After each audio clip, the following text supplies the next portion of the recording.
programando isso nelas. Nunca vou esquecer, porque foi como um momento de despertar, e foi muito legal, porque no final do programa, no saguão, havia muitas comidas e bebidas, e músicas com derviches rodopiantes, e de repente todos estavam conversando, palestinos e israelenses. Eles estavam compartilhando experiências sociais juntos, mas isso só aconteceu depois de um despertar, e foi incrível ver isso acontecer. Um exemplo rápido de alguns amigos nossos é Eb Ora, israelense, estava caminhando pelo deserto do Sinai com outras pessoas, mas estava sozinha. Eb, palestino, também estava caminhando com seus amigos, mas sozinho naquele momento. Eles começaram a caminhar em direção um ao outro, e quando estavam a uns 10 ou 15 passos de distância, pararam, se viram, e foi como no filme O Poderoso Chefão, foram atingidos por um raio. Eles simplesmente se apaixonaram. Casaram-se 3 dias depois. Foi uma explosão de energia realmente incrível. Então, Eb voltou para casa e contou à sua família palestina que havia se casado com uma israelense. O pai dele o perseguiu pela casa com uma faca, dizendo: "Você é um traidor. Se vendeu." Ele estava prestes a esfaquear o próprio filho. Ora foi para casa e contou à sua família que havia se casado com um palestino, e eles a deserdaram e disseram para ela ir embora. Então, agora eles estavam, mais ou menos, isolados de suas famílias. Tiveram um filho, um menino, e quando ele tinha por volta de 4 anos, disseram: "Meu Deus, vamos ter que mandá-lo para a escola." Para onde o mandamos? Foram à escola israelense, viram o que estava acontecendo e disseram: "Não, não queremos mandá-lo para essa escola." Foram à escola palestina e também decidiram: "Não, não queremos enviá-lo para essa escola." Então, foram à escola cristã, e ambos concordaram que não queriam mandar o filho para lá também. Então, criaram sua própria escola, chamada o Jardim de Abraão, que é um profeta tanto para os israelenses quanto para os palestinos. Crianças de 4, 5, 6 anos, com professores palestinos e israelenses, crescem juntas, aprendem sobre as culturas umas das outras, brincam e se divertem. Essas crianças nunca, jamais, vão lutar umas contra as outras. Foi um exemplo tão bonito, e naquela conferência que dei, havia alguns prefeitos de cidades israelenses, e todos vieram no final e disseram: "Queremos uma escola assim, porque esse é o ponto de ruptura. É a programação que nos coloca no caminho errado. E quando você coloca a programação certa, não há mais violência. A violência é aprendida, não faz parte da genética de um organismo." Sim, é um exemplo tão lindo de quando esses padrões são interrompidos e eles decidem ser agentes conscientes, se tornando guardiões de um novo programa para uma nova realidade. E, à medida que começamos a mergulhar em como realmente podemos mudar esses programas, porque há muitos, tanto em nível individual, social, sistêmico, quanto global, gosto de como você quebrou isso. Quero reiterar que essas percepções e programas que temos vêm principalmente de 3 fontes: genética, subconsciente e consciente. E muito pouco da genética. Sim, mas há. É um pequeno detalhe e geralmente é algo físico, não comportamental. Mas e também, principalmente, são desenvolvidos através da observação no ambiente. Bem, é aí que os genes entram na história, e é onde a epigenética, a nova ciência, surge. Essa é a revolução na ciência, a epigenética. Então, entre isso e o subconsciente, que você descreveu de forma eloquente, sobre a diferença entre a mente consciente e subconsciente em termos de percepção, em termos de 40 bits versus 40 milhões de bits de dados que a mente subconsciente pode processar em um único momento. Eu adoraria que você falasse mais sobre essa distinção, porque podemos ter uma prática consciente de manifestação e afirmação, mas, no restante do dia, estamos colocando lixo em nosso ambiente e nossa mente subconsciente está sempre gravando isso. Claro, se entra lixo, sai lixo. Bem, é aqui que entra a história da epigenética. Quando eu falo sobre epigenética, muitas pessoas confundem com genética, porque os termos são parecidos. Mas eles só são parecidos. Há uma diferença revolucionária entre eles. Como mencionei, a história genética diz: você herdou esses genes, e eles controlam o caráter da sua vida. Você não controla os genes. Você é uma vítima. Ep significa acima. Então, quando dizemos epidermis, estamos falando da pele que fica acima da derme. Da mesma forma, epigenética significa controle acima dos genes. Descobrimos que os genes são apenas blueprints, planos, que formam as proteínas do corpo, 100 mil diferentes moléculas complexas. E as proteínas são muito complexas, elas se desgastam e você tem que substituí-las. Bem, elas são muito complexas. Eu me pergunto, como você pode substituir essas moléculas complexas? Eu digo, os genes são planos para fazer a molécula, eles são exatamente o que são. Um plano que diz como montar os aminoácidos em uma sequência para fazer uma proteína específica. Isso é realmente legal. É um plano. 100%. Eu digo, então, por que isso é importante? Vá ao escritório de um arquiteto, a menos que ele esteja trabalhando em um plano, e você se inclina sobre o ombro dele e diz, com licença, seu plano está ligado ou desligado. E ele olharia para você tipo, do que você está falando? É um plano. Não tem ligado ou desligado. Ah, esse é o problema. Os genes são planos. Eles não são capazes de se ligar ou desligar. Essa é uma ideia errada. Ciência totalmente errada. E isso tira o fato de que os genes controlam você. Porque é quando dizemos que eles fazem isso sozinhos. Eu digo, não, eles não fazem. Eles são planos. Então, a pergunta que você realmente quer fazer é, quem é o arquiteto que lê o plano? Eu digo, essa é a mente. Então, a mente está substituindo os genes. E como um arquiteto, a mente pode mudar a leitura do plano. De repente, diz que você pode vir com esse gene, digamos, um gene mutante, mas a mente, já que ela substitui o plano, pode corrigir o plano e fazer uma proteína saudável em vez de uma proteína mutante. Na verdade, para a maioria dos planos genéticos, que são uma série inteira, é um plano. A mente pode criar até 3.000 versões diferentes de proteínas a partir do mesmo plano, com base na percepção da mente ao ativar a leitura do plano. E de repente, isso diz, bem, então você tem uma capacidade limitada. Eu digo, essa é a verdadeira história. E o problema vem do fato de que não é tanto que você herdou um gene mutante. O problema vem do fato de que você herdou um gene bom, mas sua mente o transformou em um gene mutante. Então, como 90% dos cânceres não têm nenhuma ligação familiar, eles simplesmente apareceram. Então, eu pergunto, bem, como isso aparece? Eu digo, não foi o gene, foi um programa que alterou um gene saudável e o transformou em um gene mutante. O que estamos começando a entender aqui é muito simples. Você é uma vítima ou é um mestre? Eu digo, bem, você é um mestre.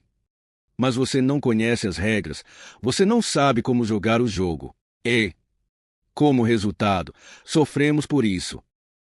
Então, todos nós queremos nos tornar mestres que podem controlar e conscientemente escolher quais genes estão sendo ativados ou desativados, pois isso realmente se correlaciona com o destino que vivemos.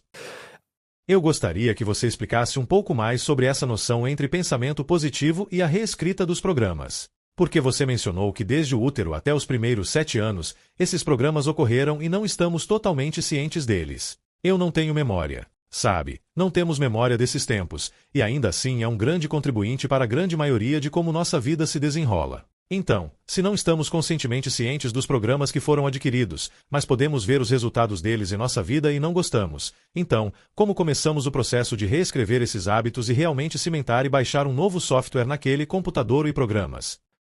Vamos começar com um fato simples. O subconsciente é o equivalente a um disco rígido. Okay.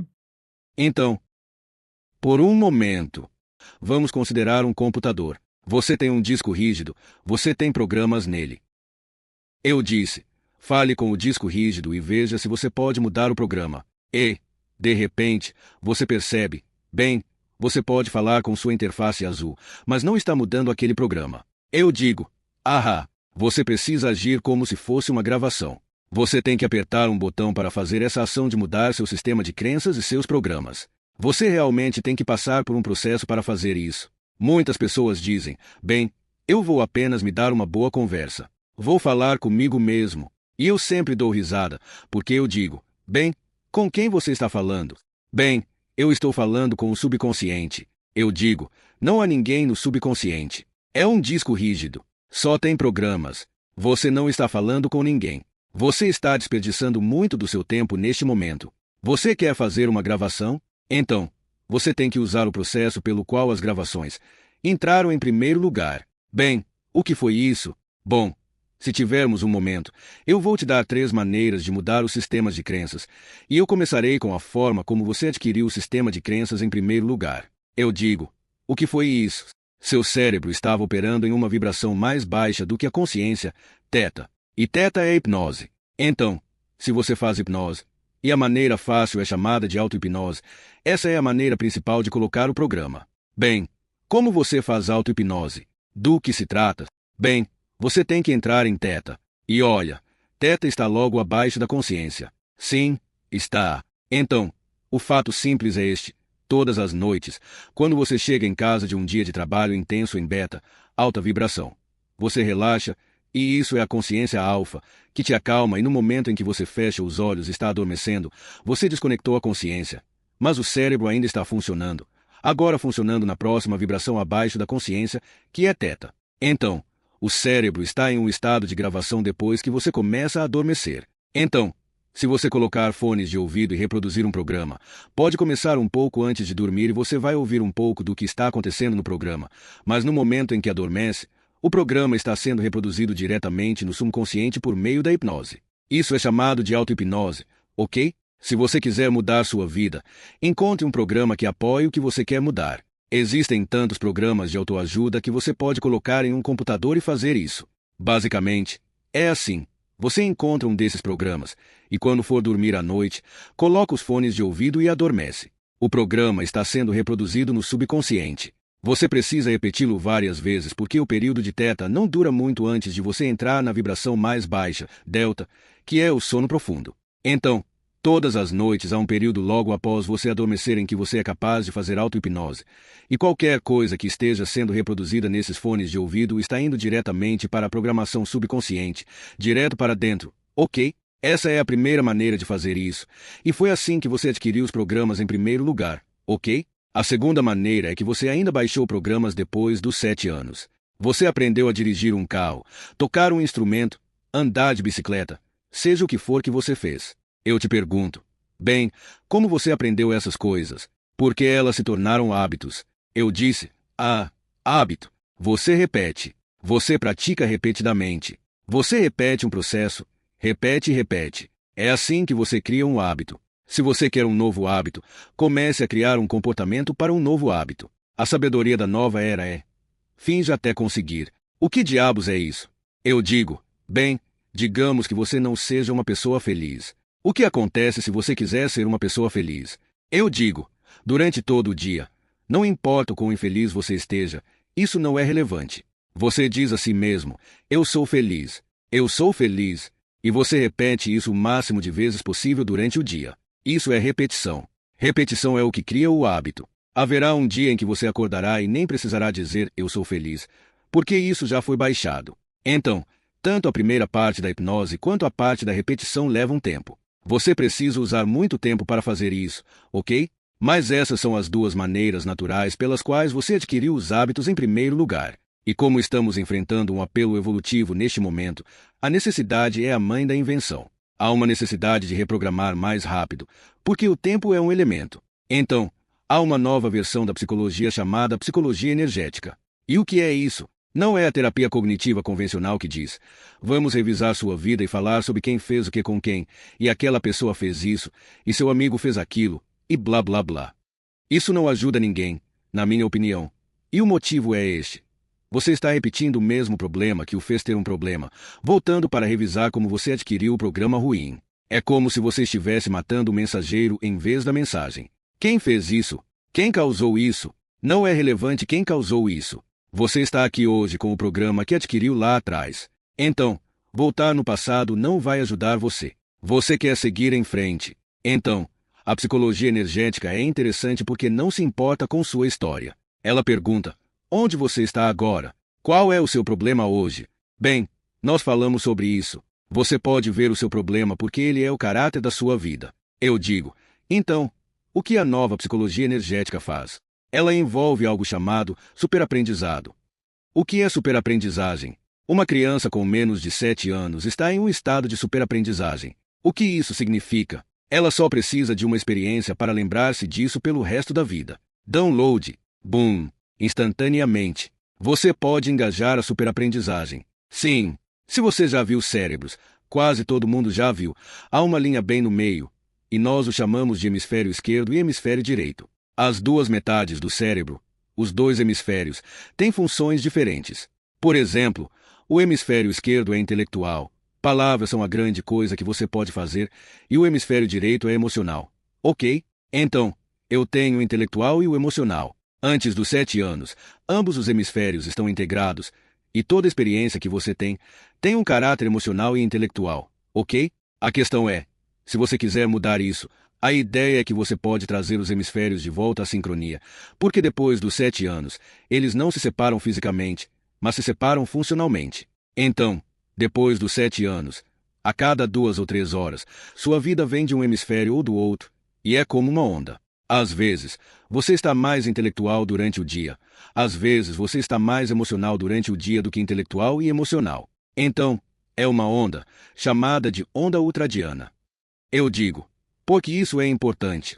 Bem, isso significa que você não está integrando ambos os hemisférios depois dos 7 anos.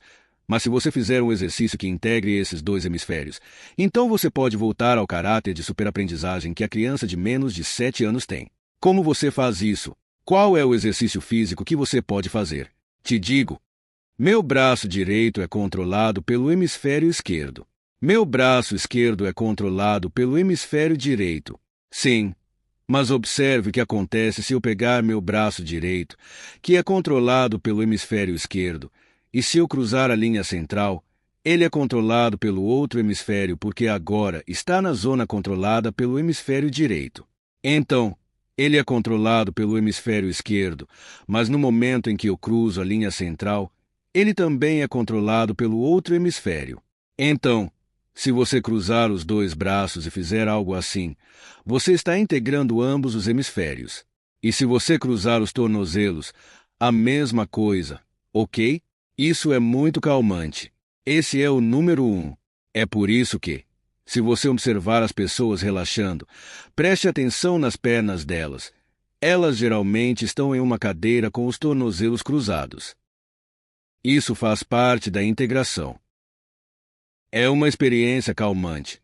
Mas se você cruzar os braços e as pernas e entrar nesse estado integrado, você pode baixar uma nova crença em 10 a 15 minutos, e depois de 15 minutos, você sai com um novo sistema operacional e é a experiência mais incrível.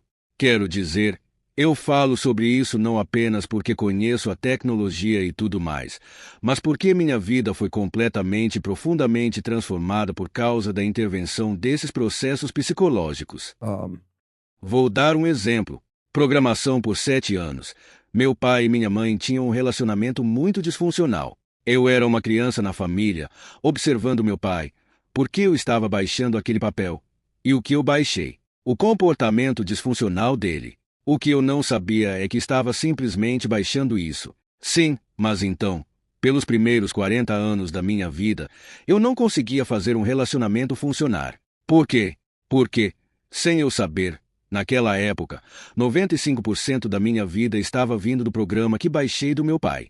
Então, qualquer potencial parceira estava vendo o comportamento que meu pai estava exibindo e dizia, não estou interessada nesse relacionamento e me deixava. Eu não percebi isso até que mudei o programa. E foi maravilhoso. Porque uma vez que mudei o programa, foi muito divertido. Porque primeiro eu não conseguia encontrar uma parceira. E uma vez que mudei e coloquei uma programação de relacionamento melhor, surgiram muitas oportunidades. E a parte bonita é que conheci minha parceira, Margaret, quando tinha 50 anos. E estamos em lua de mel há 28 anos consecutivos, todos os dias. E estou falando de lua de mel todos os dias. Acordar e estar apaixonado pela vida. E eu digo, como isso aconteceu? Eu tive que mudar aquele programa. Isso foi realmente necessário. E eu não teria conseguido escrever meu livro se não tivesse mudado alguns dos programas sobre o que eu estava escrevendo. Porque, como cientista, eu ia escrever um livro que incluía espiritualidade e consciência, o que era proibido no diálogo entre cientistas na faculdade de medicina. Nunca usávamos essas palavras, e meu subconsciente estava dizendo: se você escrever este livro, vai perder todos os seus colegas científicos. Você não pode escrever esse tipo de coisa. Então, comecei o livro algumas vezes, cheguei até a metade e depois simplesmente perdi o ritmo. Eu não conseguia entender o motivo, mas era meu subconsciente dizendo: se você terminar este livro, vai perder sua posição na comunidade científica. Reescrevi aquele programa e eu adoro dizer isso, porque aqui estou eu lutando para escrever esse livro há alguns anos. Não conseguia terminá-lo. Chegava até a metade. Então, fiz o que chamamos de equilíbrio, um equilíbrio de psicologia energética, e era sobre o futuro, sobre o que eu queria fazer. Como no teste muscular, certo? Como é isso? Com os músculos testando bem. Eu explicarei o teste muscular em um segundo, porque isso é uma parte crítica que as pessoas precisam entender. Não é uma coisa nova era, ok? Então, lembro-me de estar criando o que eu queria, como queria que o livro saísse. Eu disse: bem, está demorando muito. Eu quero que seja rápido. Tem sido difícil. Então eu disse: quero que seja rápido, quero que seja fácil, ponto. E então pensei: por que não tornar divertido também? Então, fiz um equilíbrio psicológico e programei rápido, fácil e divertido. Esqueci disso. Foi só uma coisa de 15 a 20 minutos. Alguns meses depois, terminei o livro. Lembro-me de que estava na última página, lendo pela última vez antes de enviar para o editor. Cheguei à última página, ao último parágrafo. Coloquei o livro na mesa, me afastei e disse: uau, foi meio rápido, e foi fácil e divertido. De repente, percebi: oh meu Deus, essas são exatamente as palavras que coloquei no programa. Eu tinha esquecido que até fiz o equilíbrio para isso, e as palavras saíram exatamente como coloquei no programa, e foi assim que aconteceu. Para mim, foi realmente um grande uau. Precisamos entender que somos criadores, temos programas, e os programas podem ajudá-lo ou podem tirar isso de você. Robert Kiyosaki escreveu um livro chamado Pai Rico, Pai Pobre. O que ele dizia: bem, se você veio de uma família rica, adivinhe, você cresceu com programas de manter seu dinheiro e ganhar mais dinheiro, ok? Quando você cresceu em uma família pobre, você cresceu com: isso não vai funcionar, a vida é difícil, isso não vai ser fácil, não estamos indo a lugar nenhum. E eu digo: as crianças nessas duas famílias crescem, e os ricos geralmente continuam ricos e os pobres geralmente continuam pobres. Isso é o que está acontecendo. Por quê? Esse foi o download que veio de cada uma dessas formas diferentes de vida familiar. Todos nós fomos programados, e basicamente sua vida, infelizmente, vem com 95% do programa. Eu quero abordar a questão do teste muscular porque muitas pessoas pensam que isso é coisa de nova era. Bem, antes de mais nada, vamos reconhecer isso. O cérebro é dividido em hemisférios esquerdo e direito, como já discutimos. Ok. O cérebro também é dividido em consciente e subconsciente. O subconsciente tem programas. O consciente é criativo. Então, o que isso significa? Aqui está o que faremos. Vamos fazer uma declaração com a mente criativa. Qualquer declaração que você possa pensar. Eu tenho duas cabeças. Você pode dizer qualquer coisa, ok? Mas, quando você faz essa declaração, o subconsciente analisa a declaração e verifica se esses dados estão ou não embutidos no programa. E o que isso significa? Bem, se você fizer uma declaração e o subconsciente não concordar com ela, há desarmonia entre o consciente e o subconsciente. O subconsciente, sendo a parte maciça do computador, controla os músculos, todos os músculos do corpo. Então, o que isso significa? Bem, se você fizer uma declaração com sua mente consciente e sua mente subconsciente não concordar com isso, essa desarmonia faz com que os músculos enfraqueçam. Então, se você vai fazer um teste muscular, como pressionar o braço de alguém ou algo assim, ou pode fazer um teste muscular com o dedo ou pressionar a cabeça, qualquer músculo, até os músculos dos olhos. Se você fizer uma afirmação e o subconsciente não concordar com essa afirmação, com o seu programa, você ficará fraco. Se você fizer uma afirmação que seja verdadeira e o subconsciente concordar, baseado na história, seus músculos ficarão super fortes. Quero dizer, você poderia colocar o braço esticado e alguém pressionar. E quando você faz uma afirmação que está em harmonia entre ambas as mentes, poderiam fazer uma barra fixa no seu braço que ele não se moveria.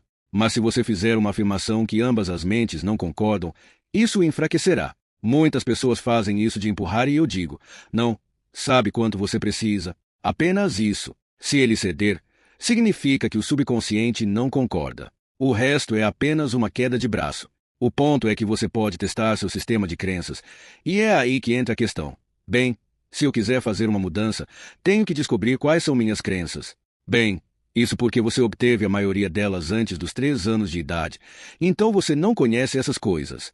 Mas você pode se comunicar com o subconsciente sobre as crenças, fazendo uma afirmação com a mente criativa e vendo se os músculos permanecem fortes ou fracos em resposta a isso. Então, de repente, você pode dizer: "Ah, eu tenho programas que não estão funcionando." Existem 2 programas fundamentais que 80 a 90% da população nunca testa positivo. 2 programas fundamentais. Um deles é "eu amo a mim mesmo." 80 a 90% das pessoas nunca testarão positivo para isso, e isso ocorre porque fomos criticados quando crianças, e nos tornamos autocríticos pelo resto da vida. O outro, que novamente 80 a 90% das pessoas não testarão positivo, é "eu estou seguro", o que é realmente crítico, porque determina como você se comporta no mundo, como você se sente em relação à sua segurança no mundo. Então, a vasta maioria das pessoas neste planeta agora não se ama e não se sente segura. Sim, isso as expõe a muitos problemas neste planeta. O primeiro ponto simples é este.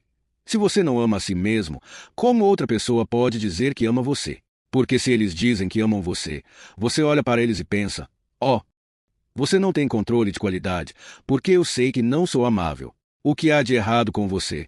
E então você os afasta, e não haverá ninguém lá. E então essa pessoa vai pensar: "Eu não sou amável, não há ninguém aqui", mas você os afastou. Qual é o papel do estresse na manutenção dos nossos programas e qual o papel da gratidão em nos ajudar a nos libertar deles? Existem 2 aspectos disso. Vamos falar sobre o estresse, porque estamos em um mundo em crise de saúde. O planeta inteiro tem uma crise de saúde acontecendo. Não importa quanto dinheiro joguemos nisso, a crise de saúde só piora. Bem, costumávamos dizer que os problemas de saúde estavam relacionados aos genes, mas aqui está um fato. Menos de 1% das doenças têm algo a ver com genes. Isso significa que 99% das doenças não têm nada a ver com seus genes. Tem a ver com o seu comportamento, que não está em harmonia com tudo.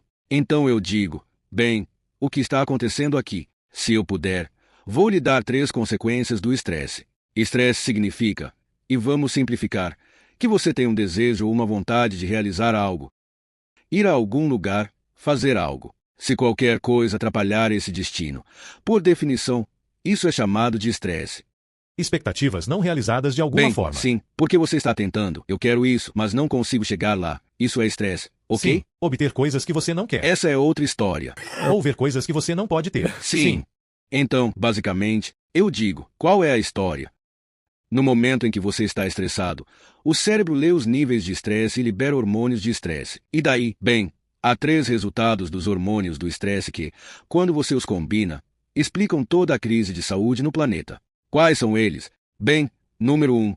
Quando você está estressado, isso remete à ideia antiga de ser perseguido por um tigre-dentes de sabre. O estresse é algo que está interferindo na sua vida. Corra. Bem, quando você corre, precisa usar seus braços e pernas, porque é isso que vai te carregar para longe. Mas o sangue no corpo não está distribuído uniformemente, ele está concentrado principalmente no intestino. Por quê? Bem, são todos os órgãos que mantêm sua saúde e sua vida, reabastecem a energia do corpo, reparam os danos, fazem toda a manutenção do corpo. Então, praticamente todo o sangue está concentrado no intestino. Mas, quando os hormônios do estresse são liberados, você quer o sangue nos seus braços e pernas.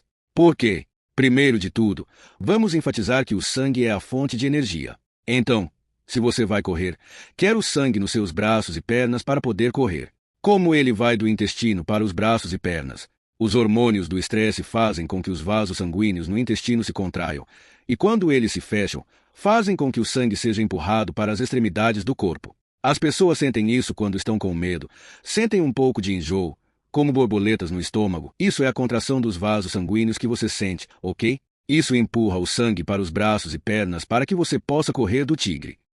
Então, esse é o número 1. Número 2. O sistema imunológico usa uma quantidade tremenda de energia. Se você já esteve doente, às vezes você nem tem energia para sair da cama. Agora, Imagine que você está sendo perseguido por um tigre-dentes de sabre e tem uma infecção bacteriana. Como você vai dividir a energia? Quanto usar para fugir do tigre e quanto colocar para lidar com a bactéria? Isso é óbvio. A resposta é simples. Se o tigre te pegar, a infecção bacteriana não será mais relevante para você. Então, basicamente, número 2. Os hormônios do estresse desligam o sistema imunológico para conservar energia para lidar com o estresse imediato. O quão eficaz é isso? Eu sempre gosto de acrescentar que, quando os médicos querem transplantar um órgão de uma pessoa para outra, eles dão hormônios do estresse ao receptor. Por quê? Porque isso faz com que o sistema imunológico do receptor não esteja ansiosamente pronto para destruir o órgão transplantado. Então, número 2. Desliga o sistema imunológico. Número 3, que frequentemente menciono é adicionando insulto à injúria. Isso acontece porque o cérebro consciente é criativo, mas é muito mais lento em comparação com o cérebro reativo, que lida com os reflexos. Se você está em uma situação de estresse, não quer depender do processamento consciente. Os hormônios do estresse fazem com que os vasos sanguíneos no cérebro consciente, bem aqui na frente, se contraiam, assim como no intestino, empurrando o sangue para o cérebro reativo, que energiza o comportamento reflexivo de resposta rápida. Você se torna menos inteligente quando está sob estresse. Então, eu somo essas 3 coisas e digo: sim, mais de 90% dos problemas de saúde neste planeta são decorrentes dessa questão dos hormônios do estresse. Eu me pergunto, por que a natureza faria isso? Bem, a natureza pretendia usá-los para fugir do tigre-dentes de sabre. Então, o que acontece? Bem, 5 ou 10 minutos de corrida, você escapa, não há mais ameaça. Mas no mundo de hoje, como todos nós sabemos, o estresse é 24/7, 365 dias por ano. Estamos levando a resposta ao estresse além da função normal, a ponto de causar os problemas de saúde que enfrentamos no planeta. Então, 90% não tem nada a ver com sua biologia, além da consciência dos estressores que você está tentando lidar. Se o estresse nos deixa estúpidos e doentes, o que a gratidão faz para aumentar a longevidade e a vitalidade inteligente e saudável? Bem, telômero é uma palavra-chave aqui, apenas para explicar às pessoas o que isso significa. O DNA, aquela estrutura de dupla hélice, certo? A cadeia de DNA é uma série de planos para fazer proteínas, e esses planos são chamados de genes. Portanto, uma cadeia de DNA é uma série de planos, e quando você a copia, existe uma enzima para fazer a cópia do DNA. Quando a célula se divide, você precisa copiar o DNA. Então, imagine, por exemplo, que meu braço é um pedaço de DNA, e a enzima é como um trem se movendo pelos trilhos. À medida que o trem percorre o trilho, ele deixa para trás uma cópia do que acabou de passar. Assim, a enzima, chamada polimerase, se move ao longo do DNA e faz uma cópia enquanto se move, e a cópia fica para trás. Mas o que acontece quando a enzima chega ao final do DNA? Bem, ela cai fora. Sim, mas ela não copia a parte em que estava. Portanto, toda vez que você copia o DNA, a enzima chega ao final da sequência, não consegue copiar o final, cai fora, e você perde essa parte. Ela encurta. Da próxima vez que você copiar o DNA, a enzima vai até o fim, não consegue copiar, e você perde outra parte. Então, toda vez que você copia seu DNA, ele fica mais curto e mais curto. Bem, a natureza, ciente dessa questão, disse: vou te dar uma parte extra de DNA. Não são genes nem nada, é apenas uma parte de DNA. Então você pode cortá-la e perdê-la sem problemas. Mas, se você esgotar essa parte extra, chamada de telômero, da próxima vez que copiar o DNA, você estará cortando os genes, a parte do plano. É aí que o envelhecimento, os problemas psicológicos e todas as outras questões começam, porque você está interferindo no código genético. Então, os telômeros são essa extensão extra de DNA. Originalmente, o pesquisador Leonard Eiflich, nos anos 60, disse: isso explica o envelhecimento. Você pode copiar o DNA até os telômeros se esgotarem, e a partir daí, você começa a envelhecer. Depois de fazer cálculos, ele chegou à conclusão: sim, os seres humanos vivem cerca de 90 anos. É isso que o comprimento dos telômeros permite. Então, todo mundo disse: nossa vida agora está determinada. Podemos viver 90 anos. Mas uma pesquisadora chamada Elizabeth Blackburn descobriu que existe uma enzima que repara os telômeros, chamada telomerase. Assim, à medida que você os encurta ao copiar o DNA, a enzima pode estendê-los novamente. De repente, você se pergunta: e quanto ao envelhecimento? Eu digo: não existe necessariamente envelhecimento aqui, porque enquanto eu puder continuar estendendo os telômeros, não estarei cortando os genes. Então, o que determina a ação dessa enzima? A pergunta mais importante é esta: quanto você gosta de viver? Se você ama a sua vida, a enzima funciona. Se você não ama a sua vida, a enzima não funciona. É assim que funciona. Pessoas sob estresse, como TEPT, transtorno de estresse pós-traumático, ou em situações de abuso familiar, pessoas que não estão apaixonadas, porque o amor é uma parte importante da nossa sobrevivência neste planeta, ou pessoas estressadas, todos esses problemas interferem na enzima e, como resultado, encurtam a vida da pessoa, porque, na verdade, a pessoa está dizendo para si mesma: a vida é uma droga, eu não me importo. Então, o corpo responde: ok? Então você pode terminar com isso. Não vamos mais estender os telômeros. Em contraste, os fatores que ajudam a estender os telômeros, ativando a enzima telomerase, incluem todas as coisas que mencionamos: gratidão, felicidade, ter um futuro, ter coisas para fazer. Muitas pessoas se aposentam e dizem: estou aposentado, estou acabado. Eu digo: isso é uma coisa muito ruim de se dizer para si mesmo, porque isso significa que a enzima vai parar de funcionar, e é por isso que muitas pessoas se aposentam e, logo depois, tudo começa a desmoronar. Mas o fato é este: se você ama sua vida, se acorda com alegria, felicidade e gratidão por estar vivo, se tem amor ao seu redor, se tem coisas para fazer, coisas muito importantes para fazer, que são muito críticas, você cuida da sua saúde. Por que estou cuidando da minha saúde? Porque quero viver mais. Ok, é por isso que a enzima também vai funcionar. Então, há atitudes conscientes que fazem a enzima parar de funcionar, o que encurtará sua vida. A maioria dessas atitudes afeta a pessoa e faz com que ela diga: eu não gosto da minha vida. Em contraste, as coisas que você ama na vida, que você aprecia, e você continua fazendo mais e mais disso, essa enzima continuará aumentando seus telômeros. E qual é a expectativa de vida normal de um ser humano? 150 anos. Bem, obviamente temos dificuldade em chegar lá. Sim, porque não estamos vivendo em harmonia neste planeta, não estamos cuidando da nossa saúde, não estamos apaixonados. Todas essas questões nos afetam de forma negativa. E o efeito está naquela enzima, a telomerase, que determina: eu vou estender os telômeros ou não. Se eu não os estender, há uma terminação. Se eu os estender, a vida continua. É uma realização tão importante entender que, claro, temos essa comunidade de células de que somos feitos, e elas estão ouvindo e respondendo ao diálogo do amor, amando a vida, o que faz com que as células queiram continuar a viver por mais tempo e estender o telomero. Porque isso se torna uma realização tão importante e contínua, de que somos uma comunidade de células e não um indivíduo único, como tendemos a concluir, especialmente na sociedade ocidental, onde somos tão individualistas e materialistas. Somos formados por, aproximadamente, 50 trilhões de células. Cada célula é senciente. Meu trabalho no laboratório consistia em tirar células do corpo e cultivá-las em cultura de tecido, então eu estudava células o tempo todo. Quero uma resposta simples. Aqui está. Você tem 50 trilhões de cidadãos sob sua pele. Sua mente é o governo. E quando você tem pensamentos negativos na sua mente, as secreções do cérebro produzem uma química que não te apoia. Quando você tem pensamentos muito positivos, a química é uma química saudável.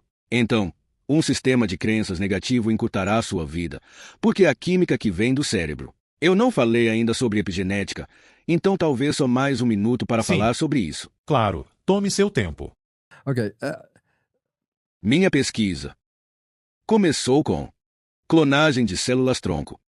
Existem 2 pontos aqui. O que é uma célula-tronco? O corpo é feito de 50 trilhões de células. A cada segundo, enquanto estamos sentados aqui agora, entre 3 a 5 milhões de células morrem a cada segundo da sua vida. Esse é um grande número de células. Ao final do dia, 100 bilhões de células morreram. Bem, quanto tempo você pode viver se essas células morrem nessa taxa? Eu respondo, bem, não por muito tempo. Então, como sobrevivemos? Porque temos células-tronco. O que é uma célula-tronco? Isso sempre confunde as pessoas, porque o nome original dessas células era célula embrionária.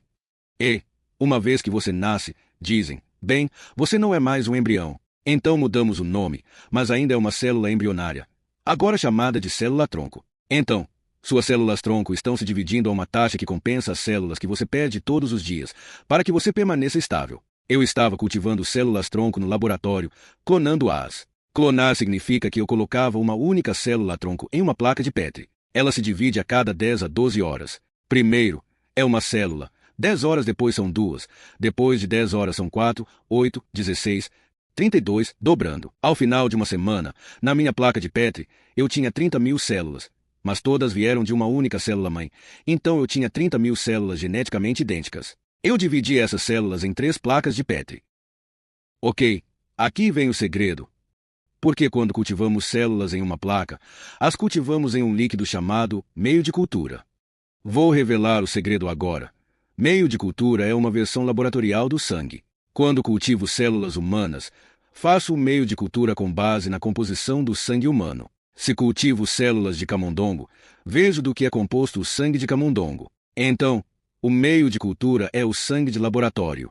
Como eu crio no laboratório, posso mudar alguns dos componentes um pouco. Eu fiz 3 versões diferentes de meio de cultura. Vamos chamá-los de A, B e C. Esses são os ambientes. 3 placas de células, todas geneticamente idênticas, todas vieram da mesma célula. Mas eu tinha 3 placas. Na placa 1, coloquei o ambiente A. Na placa 2, o ambiente B. E na placa 3, o ambiente C. Alguns dias depois, eu tinha músculo na placa 1, osso na placa 2 e células de gordura na placa 3. Bem, agora você fica com uma pergunta. O que controlou o destino das células? Sem mistério. Elas eram todas geneticamente iguais. Então, qual foi a diferença? A única diferença foi o ambiente, o meio de cultura. E, de repente, é aí que entra o termo epigenética. Os genes eram todos os mesmos. Foi algo acima dos genes, o ambiente, que determinou a atividade genética. Então, de repente, você diz, espere um minuto, qual é o ponto? Seu corpo é como uma placa de Petri coberta por pele. E dentro de você, sob a pele, você tem 50 trilhões de células, e o meio de crescimento original é o sangue. Então, qual é o ponto? Foi a química do sangue, o meio de crescimento, que determinou a genética. Espere, 50 trilhões de células, uma placa coberta por pele. Quem está criando a química do sangue? O cérebro é o químico. Ah, ok, legal. Que tipo de química o cérebro deve estar colocando no sangue? Qualquer imagem que você tenha em sua mente, o cérebro traduz isso em uma química complementar. Uma imagem de amor libera a química do amor. Dopamina para prazer, ocitocina para vínculo, hormônio do crescimento, que aumenta a vitalidade do sistema. Então, quando as pessoas estão experimentando o amor em suas mentes, a química que sai do cérebro melhora a vitalidade. E é por isso que as pessoas, quando se apaixonam, ficam tão saudáveis. Elas brilham. Olha como estão apaixonadas, veja como elas brilham. Isso é o resultado da química que vem do cérebro, que estava lendo a imagem. Em contraste, se você está com medo, não está liberando nenhuma daquelas substâncias químicas do amor. Agora você está liberando hormônios de estresse e fatores que afetam o sistema imunológico. Então, de repente, você muda a química do seu meio de cultura com base nos seus pensamentos? Bem, a química do meio de cultura determina a genética. De repente, isso quer dizer que, se você mudar seus pensamentos, você muda a química. E quando muda a química, você muda a atividade genética. E, de repente, voltamos à ideia de que não somos vítimas. Não, você é o mestre. O que você está pensando? Isso se torna importante. Nós mencionamos uma palavra um pouco antes e eu não respondi. É chamada de efeito placebo. O que é isso? Uma pessoa tem uma doença crônica e o médico diz, nós temos o mais novo e melhor remédio, esta pílula. Eu sempre acho engraçado porque, às vezes, a pílula é roxa e as pessoas pensam, uau, Uma pílula roxa deve ser muito boa. Você toma essa pílula e melhora. E depois você descobre que era uma pílula de açúcar. Eu digo, bem, então o que te fez melhorar? Obviamente, não foi o açúcar que te curou. Foi sua crença, a imagem em sua mente de que a pílula iria te curar. A química de cura resultou dessa imagem e curou o corpo. Isso é chamado de efeito placebo. Foi a crença que curou, não o medicamento. Ok? Então, entender que somos como uma placa de Petri humana com trilhões de células e claramente nossas crenças são afetadas com base no efeito placebo. Como essas células são programadas, o que estão sendo programadas para fazer e em que vão se replicar é fundamental. Eu ouvi você mencionar como a grande maioria das crenças que temos são, infelizmente, programações negativas que continuamos a replicar. Então, o que é o efeito nocebo? Bem, o nocebo é a consequência de uma crença negativa. Um pensamento negativo, enquanto um pensamento positivo melhora sua vitalidade. Um pensamento negativo, que nos coloca em uma situação de estresse, reduz nossa vitalidade. As pessoas nunca falam sobre a crença negativa. Nós só queremos falar sobre a crença positiva. Bem, a crença negativa é igualmente poderosa no controle da sua biologia, mas na direção oposta. O placebo pode te curar de qualquer doença. O nocebo, pensamento negativo, pode causar qualquer doença, até mesmo a morte. Se você acredita que vai morrer e realmente acredita nisso, e, por exemplo, um médico te dá o prognóstico de que você tem 3 meses de vida, e você compra essa ideia, em cerca de 3 meses você vai morrer, mesmo que não tenha uma doença. Isso se deve ao fato de que você se programou para liberar a química que te levará à morte, e isso é baseado na sua crença. O que, então, é epigenética. Portanto, o problema é que temos, claro, nosso próprio autoprograma negativo, que ainda carregamos dentro de nós, e também temos a programação social que continua a perpetuar certos discursos e o medo, o que ajuda as pessoas, indivíduos e corporações a continuarem tocando seus negócios. Temos um sistema de cuidados com a doença de trilhões de dólares, não um sistema de cuidados com a saúde. E a indústria farmacêutica, de 700 bilhões, está claramente jogando grande parte nesse campo de que estamos falando. Então, como você continua compartilhando palavras de empoderamento para que possamos retomar nossa soberania e nossa capacidade de realmente influenciar e tomar o controle da nossa saúde, ao invés de terceirizar as soluções que nos mantêm como clientes de uma agenda maior? Bem, esse é um dos maiores problemas do mundo todo. E isso é um fato. Então não estou falando fora de contexto aqui. Nos Estados Unidos, a medicina é a terceira principal causa de morte. A primeira é a doença cardiovascular, a segunda é o câncer, e a terceira é escondida por um nome em latim chamado iatrogenia. Todo mundo pensa, isso não é comigo, mas o que é iatrogenia? Na verdade, é uma doença autoinfligida, causada pelo tratamento médico. A medicina, ao criar o tratamento, é responsável pela terceira principal causa de morte. Isso foi publicado em 2010 no Journal of the American Medical Association. Quero que as pessoas saibam que essa pesquisa não veio de um lugar desconhecido, veio diretamente do Journal of the American Medical Association. Eles reconheceram que a medicina é a terceira principal causa de morte. 6 anos depois, em 2016, o British Medical Journal refez o estudo e chegou à mesma conclusão. A medicina, nos Estados Unidos, é a terceira principal causa de morte. 300 mil pessoas morrem por ano devido a medicamentos prescritos. 100 mil morrem por drogas ilegais. E 300 mil morrem por medicamentos prescritos. Temos uma guerra contra as drogas ilegais e ninguém fala sobre os medicamentos prescritos. Eles dizem, bem, é o custo de fazer medicina. Esse é um custo muito alto para matar 300 mil pessoas por ano. Então, qual é a questão aqui? A questão é que isso se baseia em sistemas de crenças. De onde você tirou seu sistema de crenças? Dos primeiros 7 anos de vida. Na maioria das famílias, quando alguém está doente, eles vão ao médico. Uma criança com menos de 7 anos está sendo programada. O que ela vê? Quando a mamãe está doente, ela vai ao médico. Quando o papai está doente, ele vai ao médico. Quando eu estou doente, eu vou ao médico. Qual foi o programa que foi baixado?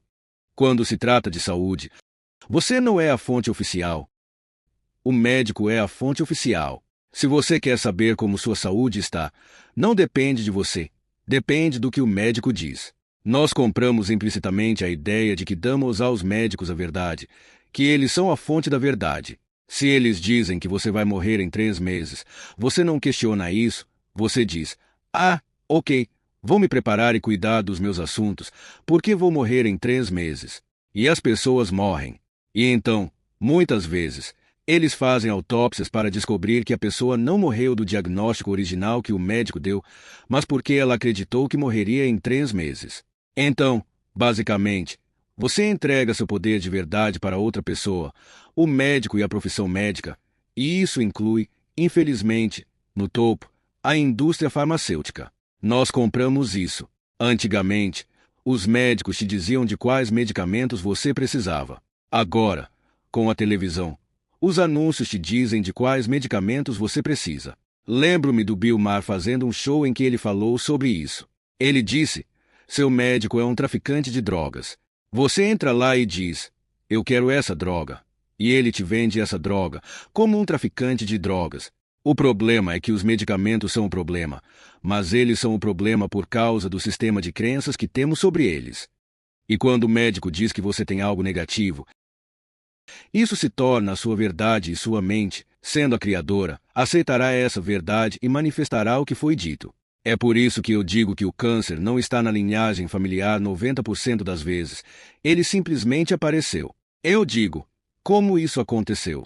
Foi a consciência que os destruiu, a desarmonia no sistema. E os médicos, é claro, não nos dão poder pessoal.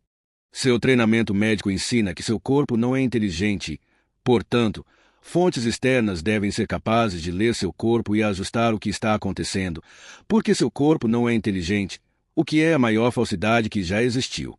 Não há nada mais inteligente do que o corpo humano, mas ele é programado ou mal programado, e isso determina suas consequências. A ideia é que desistimos do controle sobre nossa saúde ao dizer, eu não sei nada sobre isso, mas o médico sabe. Então, as palavras do médico entram em sua mente como verdade, sejam elas positivas ou negativas, e você manifestará essa verdade por causa da sua consciência. A medicina ocidental é incrível para lesões agudas, mas acho que, como você mencionou, ela está completamente errada quando se trata de doenças crônicas. Nós realmente nos submetemos a esse estado de impotência e esquecemos o poder da nossa própria farmácia interna que temos dentro de nós. Eu adoraria que você falasse sobre isso, e também sobre como a cultura tem uma química própria, e como diferentes lugares no planeta, em média, têm tipos específicos de doenças por causa da cultura e dos sistemas de crenças relacionados. Acho isso muito interessante, porque isso se encaixa exatamente na questão de como as crenças que temos em uma determinada cultura influenciam a química do nosso corpo, criando certas doenças. Devemos lembrar que passamos por aquele período de programação. E os programas são o que decidimos ser verdade ou não, com base no que esses programas nos dizem. É muito interessante porque você está absolutamente certo ao dizer que diferentes regiões do planeta têm diferentes tipos de câncer, por exemplo. Mas o que é realmente interessante é que, ao longo dos anos, eles começaram a perceber que, por exemplo, na China, um determinado tipo de câncer é predominante. Mas quando os chineses imigram para os Estados Unidos e vivem lá, eles acabam desenvolvendo o tipo de câncer que é predominante nos Estados Unidos. É uma experiência regional baseada na cultura. Cada cultura, a experiência. Cada cultura, a experiência cultural é uma combinação de dieta, pensamentos, crenças, estilo de vida. A programação que você recebe para se encaixar no sistema e o que você deve ou não deve temer. E isso se torna um problema. Eu gostaria de dizer que nós entregamos nosso poder aos médicos, mas, mais ainda, às empresas farmacêuticas. Talvez, no início, as empresas farmacêuticas fossem realmente boas, mas em algum momento, como qualquer grande organização, elas começaram a trabalhar para se sustentar e não para servir ao público. Ok, isso acontece na educação. Eu fui professor, mas adivinhe, a administração da universidade tem mais poder do que os professores, e eles ficam com o dinheiro. Os professores não ficam com todo o dinheiro, porque estão construindo essas grandes universidades, e isso acaba cobrando dos alunos, mais ainda, dos professores, porque estamos pagando por toda essa estrutura. Na medicina, a mesma coisa acontece. Agora, temos hospitais corporativos, como o Kaiser Permanente e outros. São corporações. Qual é a missão de uma corporação?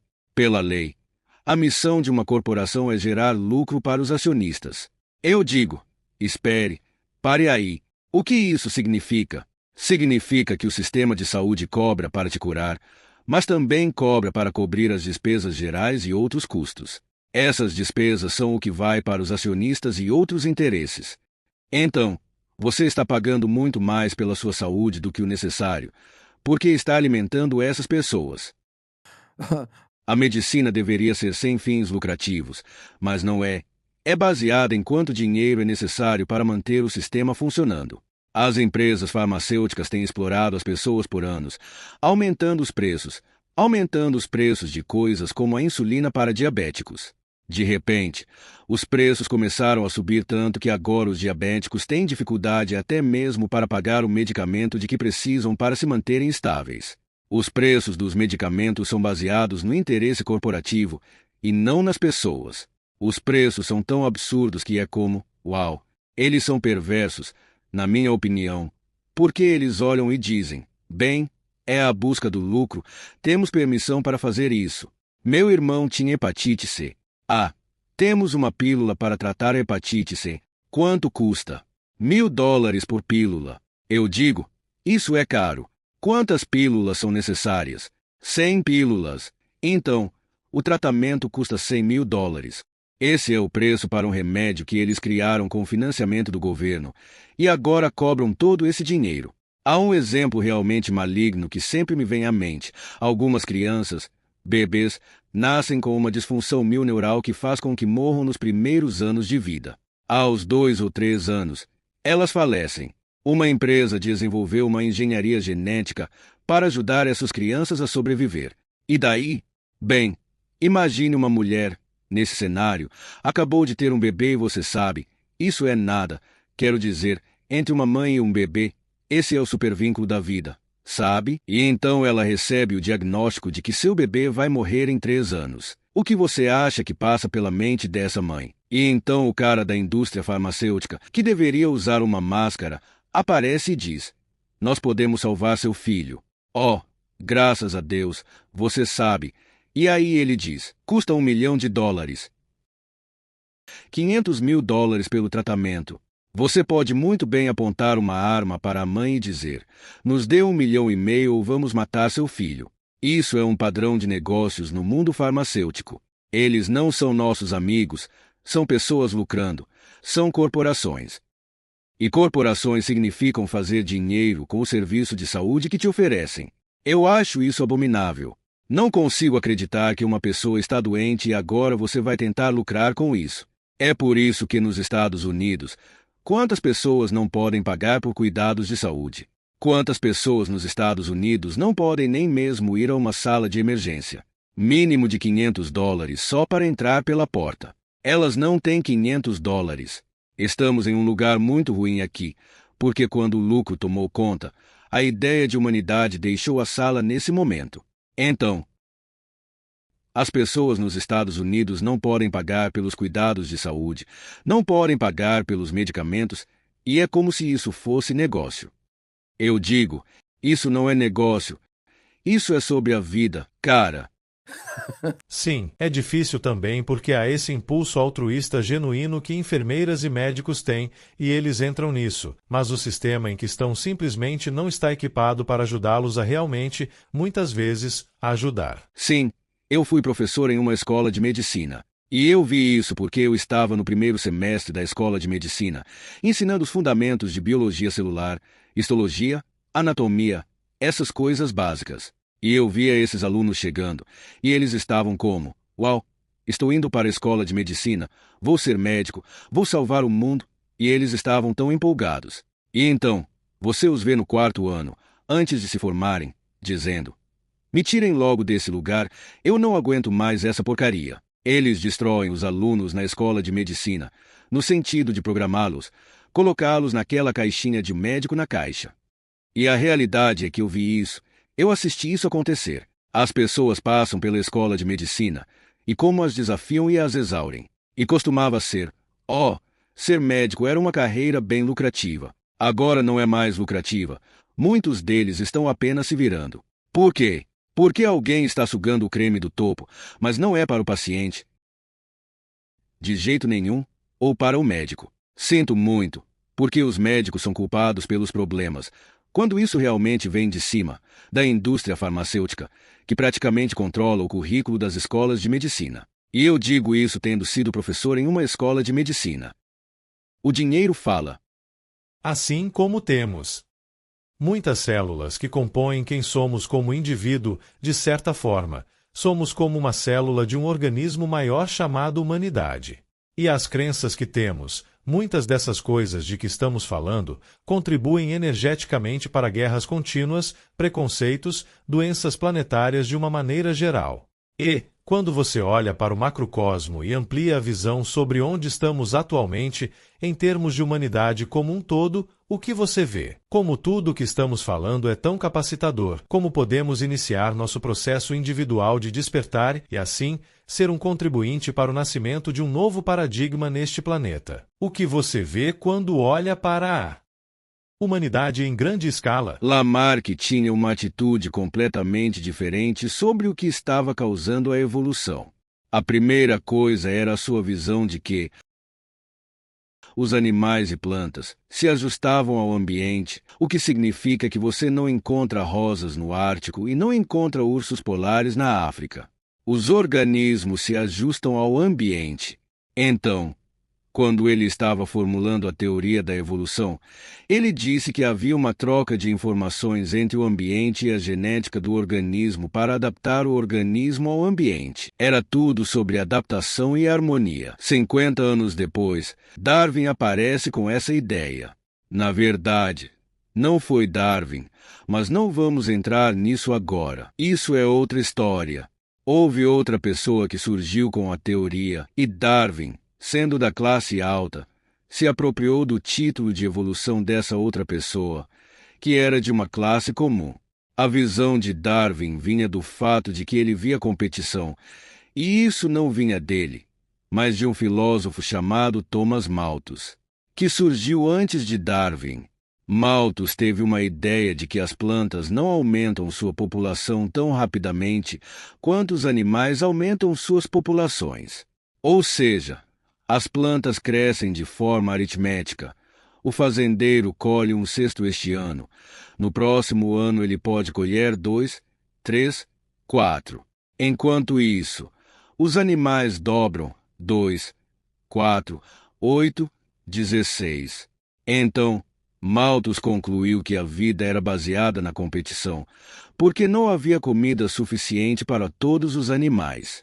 Darwin pegou essa competição e a colocou em uma teoria da evolução, dizendo que a evolução é impulsionada pela competição, pela sobrevivência do mais apto na luta pela vida. Essa é a essência da teoria de Darwin. Então, de repente, a ciência comprou essa ideia. E sabe, Darwin está no panteão dos cientistas deuses, como Newton e outros, e basicamente sua ideia inteira foi baseada na competição, na violência, e que há vencedores e perdedores nessa competição. Bem, toda a cultura aceitou isso como uma realidade científica, e assim saímos todos os dias para competir, como se fosse um mundo cão. Não basta simplesmente conseguir algo, você tem que ir lá e conquistar. Isso muda todo o significado do mundo, porque agora as pessoas estão brigando umas com as outras pelo que restou, o que supostamente ainda está disponível. Bem, toda essa história está errada. Malthus estava completamente errado. Os animais não se multiplicam geometricamente como 2, 4, 8, 16 e assim por diante. Eles permanecem em uma constante. Então, a ideia de que a competição era relevante como um modo de natureza não é verdadeira. Na verdade, é como um jardim. Lembra da história do Jardim do Éden? Eu digo, porque isso é importante. Um jardim não é um campo de batalha. Um jardim, por definição, É o ápice da cooperação. Isso é o que um jardim é. E, no entanto, pegamos o jardim que tínhamos e o transformamos em um campo de batalha, e, neste momento, estamos destruindo o jardim que recebemos, porque perdemos o entendimento de como viver em harmonia. Precisamos voltar e entender os povos indígenas que estavam aqui há 10.000 anos. Eles foram os que disseram: nós somos os jardineiros de um jardim e cuidamos dele. E isso se perdeu. Quando os europeus vieram para a América e viram todas aquelas peles de búfalo, milhares e milhares, os nativos matavam um búfalo para obter a pele, que era importante, mas também usavam a carne, tudo que podiam aproveitar do animal. Eles usavam cada parte do búfalo. Então, os europeus chegaram e disseram: peles de búfalo? Eles mataram todos os rebanhos de búfalos, deixaram as carcaças no chão, pegaram as peles e foram embora. Os nativos americanos olharam e pensaram: o que diabos é isso? Mas é isso que os ocidentais fizeram. Tiraram o máximo que podiam, exploraram o planeta e seguiram em frente. Perdemos esse equilíbrio. E agora isso está resultando no reconhecimento de uma realidade que não estamos discutindo, mas precisamos enfrentar. Estamos criando nossa própria extinção ao destruir o meio ambiente, sem reconhecer a realidade de que somos produto do meio ambiente. Se o ambiente desaparecer, não poderemos estar aqui também. E agora estamos consumindo o planeta a uma taxa que as gerações futuras podem não ter nada, porque estamos usando tudo agora. É hora de acordarmos e reconhecermos o que é a vida. A vida é construída em um jardim. É construída sob harmonia e equilíbrio. Não temos isso. O que temos é competição. A cooperação se foi. E qual é o ponto? Vou te dar um fato simples da ciência. Cientistas da NASA analisaram os dados e disseram que a civilização, como a conhecemos hoje, está enfrentando, e quero enfatizar, um colapso irreversível nos próximos 20 anos. Estamos destruindo tanto o meio ambiente e o dinheiro foi para 1%, enquanto 99% das pessoas estão sem dinheiro. Esses dois fatores foram destacados em suas pesquisas, e eles disseram que esse é um fim inevitável que estamos enfrentando. E eu enfatizo irreversível, porque não é como se pudéssemos voltar e consertar tudo novamente. Não há como. Não era tão bom assim. Se formos olhar para trás, estamos encontrando coisas que não lidamos por gerações aparecendo agora, seja preconceito religioso ou racial, ou preconceito entre homens e mulheres, esse tipo de coisa. Tudo isso está em tanta desarmonia e está aparecendo agora. E isso é importante, porque estamos enfrentando o fim da nossa civilização. Eu quero que as pessoas entendam que isso não significa que todos vamos morrer. Civilizações já estiveram aqui antes. Elas vêm e vão. Primeiro, foram os povos indígenas, depois tivemos o politeísmo, gregos, egípcios, vários deuses. Então, passamos para o monoteísmo, um único Deus. E depois voltamos para o mundo material com a genética, e agora tudo é material, tudo. Perdemos esse equilíbrio que estava acontecendo. Mas estamos voltando a um equilíbrio. E estamos voltando por causa da física quântica. E te digo por que isso é importante. A física newtoniana, que todos aprendem, separa o universo em dois reinos, matéria e energia. E falam sobre esses reinos como se eles não interagissem entre si. Qual era a relevância disso? Bem, uma vez que olhamos para o mundo newtoniano, dizemos: e a consciência não é relevante, porque é energia e não afeta o corpo. Espírito, não, isso não é relevante, não afeta o corpo. O corpo é material, é mecânico. Essa é a razão da indústria farmacêutica. Fazemos produtos químicos para consertar o seu corpo químico. Mas a física quântica entrou e disse que tudo isso é uma ilusão. Tudo é energia. E de repente isso nos leva de volta a um entendimento completo, uma nova forma de medicina. A medicina energética agora está presente. A ideia de espiritualidade, que antes era considerada não científica, agora é expressa no mundo da física quântica. A física quântica reconhece que o mental e o espiritual são que controlam nossas vidas neste planeta. Quando ambos foram retirados da medicina, foi por isso que a mente não foi incluída na medicina. E aí encontraram o placebo e o nocebo, mas nem queriam falar sobre isso. Então, na escola de medicina, eles te dão, aqui, 15 minutos sobre o efeito placebo. Ok? Entendeu? Vamos seguir em frente. E eles simplesmente deixam isso de lado, porque a mente foi retirada da medicina, já que era vista como energia, e o corpo não seria energia. Mas a nova visão está surgindo. Enquanto estamos aqui. Você quer compartilhar algo sobre a interferência construtiva e destrutiva entre átomos em termos dessa visão newtoniana versus a visão quântica? Sim. Talvez você tenha lido algo sobre isso. Talvez tenha canalizado no momento. A ideia é que tudo é feito de energia. E isso se torna muito difícil para a pessoa comum entender, porque energia, por definição, é invisível.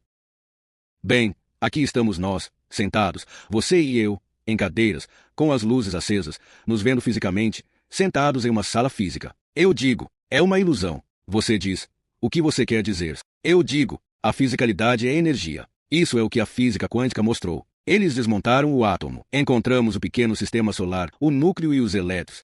E então descobriram do que são feitas essas partículas. E então, são partículas menores chamadas quarks. E então eles perguntaram, mas do que os quarks são feitos? E chegaram ao fundo e descobriram que não havia nada físico. Era energia, vórtices como pequenos tornados de energia. O átomo é um nanotornado, um campo de força, ok? E a energia é invisível, mas possui ondas. Eu digo, como você pode ver isso? Bem, se você joga uma pedra em um lago, a energia da pedra caindo é transmitida para a água.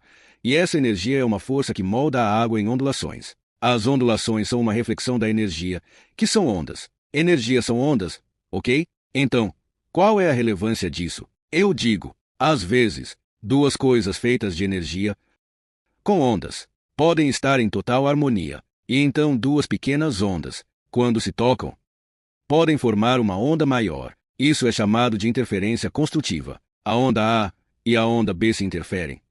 Mas isso é chamado de construtivo porque as duas pequenas ondas de energia, as ondulações, quando somadas, criam uma ondulação maior. Uma ondulação maior significa mais energia. Então, a interferência construtiva é quando duas coisas em harmonia se juntam e se potencializam. Agora, isso é a linguagem da física. Então vamos traduzir para a linguagem humana. Isso também é chamado de boas vibrações. Boas vibrações são quando sua energia, e quando algo tem a mesma energia harmônica que você, essa energia, seja de um objeto ou de um ser vivo, se entrelaça com a sua energia e te dá mais energia. Você sente boas vibrações. O amor é o exemplo total do que boas vibrações significam. Você conhece alguém com a mesma vibração, e vocês se encontram e dizem, essas são boas vibrações. Isso é o amor, ok? Então, duas energias podem se juntar e somar mais energia, criando uma interferência construtiva.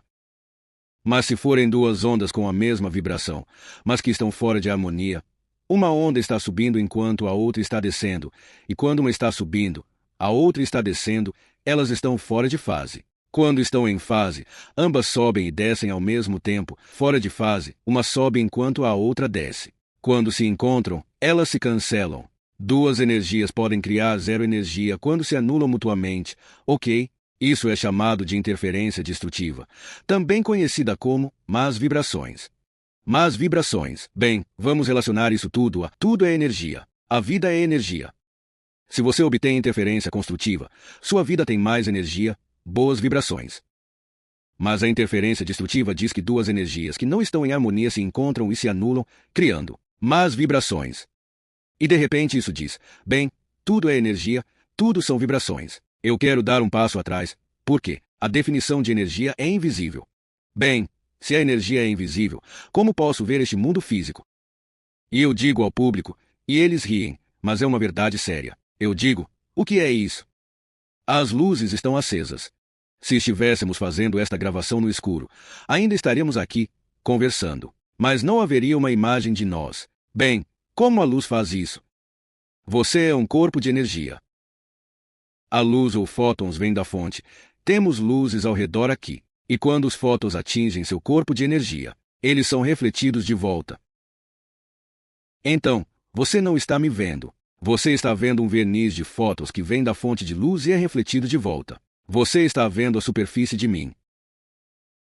Quer ver como realmente somos? Temos varreduras, tomografias, ressonâncias magnéticas, a nova tecnologia. Essas varreduras não leem coisas físicas, elas leem energia. E eu digo, sim, olhe para o corpo humano. Você pode ver todas as partes, todos os ossos, músculos e tudo mais com uma varredura de energia. Essas varreduras não leem luz. Então, basicamente, isso diz que seu corpo é essa coisa invisível sob um verniz de fótons vindo dessas fontes de luz. Tudo é energia. A vida é energia. E é por isso que, de repente, a interferência construtiva e destrutiva desempenha um papel muito importante em nossas vidas. Por quê? Porque nossa vida é baseada em energia. Quanto mais energia você tem, mais vida você tem. Quanto menos energia você tem, menos vida você tem. E, de repente, eu digo, bem, adivinhe, todo organismo vivo lê energia. Por quê? Porque isso determina se eles vão sobreviver ou não. Se você está em energia de cancelamento, você desaparece. Ok. Então, eu digo, qual é o ponto? Somos seres de energia em um mundo de energia. A interferência construtiva e destrutiva nos dizem como interagimos com outras energias no campo. Isso não é novidade. Os asiáticos têm praticado o Feng Shui há alguns milhares de anos. O que isso significa? Eles sabem que objetos têm diferentes energias e podem te mostrar como você organiza os objetos para criar um campo de energia que potencialize sua energia, sua vitalidade, em vez de colocar algo que tire sua energia. Quão importante é a energia? Eu te dou um exemplo simples. Um caracol sai de um ovo. Não há mãe por perto, não há pai por perto, ele é livre, acabou de sair do ovo. Ele acabou de chegar ao mundo. Então, como ele sabe o que fazer? Como ele sabe para onde ir? Como ele sabe o que comer? Só existe, eu chamo de um único indicador no painel de controle de um caracol, um medidor de energia. Se ele vai em uma direção e a energia diminui, o caracol vai se virar, ir para uma energia diferente, e ele sempre segue onde a energia é mais alta, porque mais energia significa mais vida. Ele lê as boas vibrações, as más vibrações, basicamente é isso que ele faz. Certo. Quando se trata de uma planta, ele deve comer essa planta ou não. Bem, a planta emite energia, então o caracol lê essa energia. Está em harmonia comigo ou em desarmonia? E então ele determina o que vai comer. Xamãs aparentemente leem a energia da mesma forma que o caracol, dizendo o que é bom. Nós precisamos sair do reino físico, no qual focamos a vida toda, e começar a reconhecer isso como uma ilusão. Eu uso uma citação de Albert Einstein que diz: a realidade é apenas uma ilusão, embora muito persistente. E basicamente ele está dizendo: sim, tudo é energia. Não importa o quanto você pense que está vendo algo físico, tudo é energia, e a vida é energia. Então, o que significa ter mais vida? Você precisa de energia. Se está perdendo sua energia, por definição, está perdendo sua vida. Você pode sentir boas vibrações, você pode sentir más vibrações. Você deveria começar a responder à energia vibracional. Uma parte muito interessante disso é, digamos que você tenha que tomar uma decisão entre fazer A ou fazer B. Nossa maneira convencional de decidir entre A ou B é olhar para A e B e somar os prós e contras em nossa mente. Isso é positivo, isso é negativo, blá blá blá. Chegamos a uma conclusão e decidimos um ou outro. Isso é legal, exceto pelo fato de que talvez uma de suas percepções esteja errada e você disse que aquilo era uma coisa boa, mas acabou que era uma coisa negativa. Bem, se você colocou isso na sua equação, acabou de cometer um erro. Então, o que mais você pode fazer? Você pode fazer isso com a cabeça. E eu sugiro que toda vez que você tiver que tomar uma decisão séria na vida, passe pelos seus prós e contras, mas não tome a decisão até perguntar ao seu coração. Por quê? Porque o coração lê campos de energia. Ele não se preocupa com os detalhes, não dá a mínima para os detalhes. Ele só está me dizendo qual é a energia total. Ah, essa tem mais energia. É assim que eu vou. Como você sabe, a energia, o coração são sentimentos, não pensamentos. Então, quando você tem uma grande decisão a tomar, sim, passe pelos prós e contras, é um bom exercício. Mas, na hora de tomar a decisão final, você simplesmente se pergunta: como eu me sinto sobre isso? Porque o coração sente a energia e pode te dizer se essa é uma energia melhor ou uma energia menor. O coração é a verdadeira fonte de tomada de decisão, porque não vai se prender a erros de interpretação. Ele apenas diz: a energia é boa ou ruim, o que quer que seja nesse ponto. Sim, Parece tão frequente que nossa consciência e sensibilidade diminuíram a tal ponto que perdemos a conexão com a inteligência do coração. Até um cachorro sabe o que é bom para ele ou não em termos de alimentação, e mesmo assim, nós frequentemente lutamos com o que comer, algo tão simples. E quando se trata de questões maiores em nossa vida, muitas vezes nos tornamos tão desconectados da inteligência do coração, que sabe de uma maneira que está além da capacidade atual da nossa mente intelectual, com a qual nos identificamos tanto. E, socialmente, nos identificamos demais com isso. E mesmo nesta conversa, poderíamos pregar sobre campos de energia coerentes o dia inteiro e nossa interconectividade e ainda assim, se alguém não provar essa realidade em sua vida, não será capaz de abandonar os velhos paradigmas. Eles precisam ter a experiência disso. E eu adoraria que você compartilhasse o que você acha que realmente leva uma pessoa a entrar em seu processo de despertar, talvez através da lente do seu próprio despertar. Bem, sim, porque eu definitivamente tenho duas vidas diferentes neste planeta. Antes de me tornar consciente da minha programação subconsciente, e isso foi a coisa mais importante, eu estava causando problema na minha vida, como os outros, culpando fatores externos e outras pessoas. Eu assumir responsabilidade pessoal? Assim que você diz isso, muitas pessoas encolhem. Sabe, é como se dissessem, responsabilidade. Sim, sabe, mas o fato é que essa é a única saída. Você é responsável pelo que está fazendo. Nós somos criadores. Viemos aqui para criar. E, para mim, isso é tão crítico que eu me estendo um pouco mais. Falamos sobre o fato de que, se você tem uma vida muito boa, quando morrer, vai para o céu. O que diabos é o céu? Tipo, todo mundo com quem falamos vai te dar uma definição. O céu não será a mesma coisa para todo mundo. Será o que eles sentem no coração, o que eles gostam. Bem, isso é ótimo. Comida ilimitada, virgens abundantes, o que quer que seja que te agrade. Mas o ponto é o seguinte. Quando comecei a perceber isso, e eu não era uma pessoa espiritual, comecei a reconhecer, ok, isso é um desvio. Eu realmente deveria focar no assunto principal, ok? Ok, Mas sim. vai me trazer de volta para isso. O desvio é o seguinte. Sendo um biólogo celular, trabalhando com clonagem e células-tronco e tudo mais, havia um fato importante que surgiu aqui, e é o seguinte. Nenhuma pessoa é biologicamente igual a outra. O que você quer dizer com isso? Eu não posso colocar minhas células em você, André, porque seu sistema imunológico vai dizer não é próprio e destruí-las. Você não pode colocar suas células em outra pessoa porque o sistema imunológico dela vai dizer não é próprio. E isso me fez pensar na minha pesquisa. Bem, próprio e não próprio, de onde vem isso? O sistema imunológico lê coisas físicas como vírus, bactérias e tudo mais. Então, algo é diferente nas suas células em comparação com as minhas, e seu sistema imunológico diz que as suas são suas, e as minhas não são. E acontece que existe um conjunto de receptores na pele ou na superfície da célula. Agora, os humanos são, na verdade, um projeto de célula. Somos apenas uma célula gigante. Nossa pele tem nossos receptores, olhos, ouvidos, nariz, gosto, toque. Esses são embutidos na célula, que também tem receptores, mas são moléculas. Ok? Há um conjunto de receptores nas suas células que nenhuma outra pessoa no mundo possui. Nenhuma pessoa tem o mesmo conjunto. Esses são receptores de self, auto. Biólogos no mundo newtoniano disseram: são essas proteínas que fazem você diferente da outra pessoa, cujos receptores de self são proteínas diferentes. Mas, quando você traz a física quântica, precisa voltar ao reconhecimento do que diabos é um receptor. É um receptor, ou seja, um receptor de sinais. Então, não é que eles sejam apenas proteínas diferentes, mas que estão recebendo sinais diferentes. Eu disse: de onde estão recebendo sinais? Os receptores estão na parte externa da célula. Então, de onde você acha que os sinais estão vindo? Não de dentro, mas de fora. Quaisquer que sejam os sinais captados pelo receptor de self.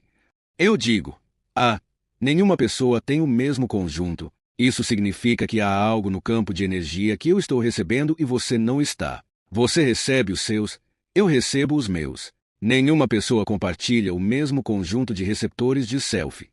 Cada um de nós é como se estivesse recebendo uma transmissão, porque os receptores estão captando um sinal do ambiente, ok, um sinal de energia. Bem, para dar analogia, o corpo é como uma televisão, e meus receptores de self estão recebendo o programa que você está assistindo agora, o show de Bruce neste aparelho de TV. Isso é verdade. E então comecei a perceber. Espere um minuto, se a televisão quebra, dizemos que a TV está morta. Sim, isso é verdade. Mas então eu pergunto, o sinal de transmissão morre quando a TV morre? Não, ele ainda está lá. E então eu disse, meu mundo inteiro acabou. Eu digo, nós não somos o sinal de transmissão. Nós estamos tocando o sinal de transmissão. Eu estou recebendo uma transmissão. Então, o que é isso? É um campo de energia. O que é um campo de energia? Forças invisíveis em movimento que influenciam o mundo físico. Campo de energia. Eu digo, qual é a palavra para isso? Espírito. Há forças invisíveis em movimento que influenciam o mundo físico. Por isso a física quântica reconheceu a espiritualidade. Cada um de nós está recebendo uma transmissão diferente. Ninguém recebe a mesma. É por isso que, quando querem fazer um transplante de órgão, eles dizem, temos um coração, para quem vamos dar? Eu digo, não. Eles olham todos os receptores potenciais desse coração. Olham os receptores de self, que são como um grande conjunto, como um número de segurança social, e então comparam os receptores de self do coração que será doado com os do receptor. Eles encontram uma pessoa que poderá receber aquele coração combinando os receptores de self do coração com os do receptor. É por isso que eles chamam isso de compatibilidade de tecidos, porque se houver alguma sobreposição, há menos rejeição pelo sistema imunológico. É assim que eles escolhem quem vai receber o coração, quem tiver o conjunto de receptores de self mais próximo. Então, comecei a refletir sobre isso e disse, caramba, eu não sou o corpo, eu sou a transmissão. A transmissão está aqui, quer o corpo esteja aqui ou não. Então, o que isso significa? Bem, se você morre e sua transmissão ainda está aqui, e se um embrião surgir no futuro com o mesmo conjunto de receptores de self que você tem agora, você está de volta, com uma nova TV. Faz diferença se é homem ou mulher? Não, isso é o aparelho de TV. Faz diferença se é branco, marrom, preto, vermelho ou amarelo? Não, isso é o aparelho de TV. Nós somos o campo, somos o espírito tocando por meio dessas coisas. Eu digo, uau! Então, qual é a conexão aqui? E aqui vai, você está pronto. Eu posso ler sua atividade cerebral colocando fios na sua cabeça. Isso é chamado de eletroencefalograma. E a ideia é, minha atividade cerebral está acontecendo dentro da minha cabeça, meus pensamentos estão na minha cabeça. E agora sabemos que há uma nova sonda para ler a atividade cerebral. A sonda fica aqui fora, nem toca sua cabeça, é chamada de magnetoencefalografia, que lê sua função cerebral aqui fora. Então, a primeira coisa que você deve reconhecer é que seus pensamentos não estão contidos em sua cabeça, você está transmitindo eles através do campo, ok? E tudo isso volta à origem. Eu faço uma pergunta à sua origem, ao seu campo. O que é amor? Bem, você pode me dar uma explicação técnica completa, falar de hormônios e blá blá blá. Mas eu digo, quando você tem um corpo e experimenta o amor, isso adiciona uma nova dimensão à definição. É algo físico agora. O que é gosto, cheiro, visão? Isso vem desta máquina. Este é um traje de realidade virtual. Seu espírito pula dentro desta máquina. Ele pode ver, pode cheirar, pode tocar, pode sentir. E por que viemos aqui? Para criar. Eu digo, sim, é isso que somos. Somos todos criadores. Infelizmente, a maior parte da criação não está indo muito bem. Mas nós somos criadores. E então me atingiu, e eu disse, meu Deus, fomos programados para acreditar que se você tiver uma boa vida e morrer, pode ir para um lugar chamado céu. Mas mude isso um pouco. Nós nascemos no céu. Estamos aqui. Por quê? Você tem um traje de realidade virtual que será o elemento criativo de quem você é, para criar um mundo, responder ao mundo, sentir as sensações, as experiências de vida. E isso tudo volta à origem. Porque o programa diz que seus pensamentos não estão aqui dentro, eles estão sendo transmitidos. Nós somos diapasões. E isso muda muito do nosso relacionamento com as pessoas neste planeta. Por quê? E se você começar a se alinhar com pessoas que têm transmissões semelhantes? Então você começa a encontrar uma comunidade, porque todos estão compartilhando uma sabedoria juntos. O ponto é, e se for verdade, e eu acredito que seja, que você nasceu no céu e que é aqui que veio para criar. E algumas das criações são inacreditáveis. Quero dizer, o mundo é tão bonito, tão fundamentalmente lindo. São as pessoas que o destroem, mas elas foram programadas. A ideia de programação é nova. Eu digo, por 400 anos, os jesuítas têm dito aos seus seguidores: me dê uma criança até os 7 anos, e eu lhe mostrarei o homem. Essa é a nossa biologia atual. Os primeiros 7 anos são de programação. Por quê? Estamos em estado de teta? Em programação. E 95% do resto da sua vida é programado. Os jesuítas têm dito isso por 400 anos e ninguém prestou atenção.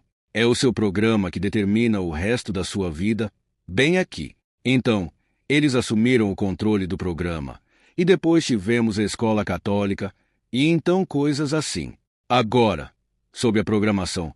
Eu uso um vídeo de uma criança que mal consegue andar com o iPad, andando por aí, tocando no iPad e fazendo o programa funcionar. Eu digo, a criança mal consegue andar e já está usando um iPad.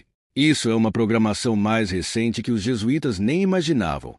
Então, todos nós estamos sendo programados, mas fomos programados para sermos enfraquecidos, porque havia um conhecimento de que, se eu te der um programa inferior, você será uma pessoa inferior.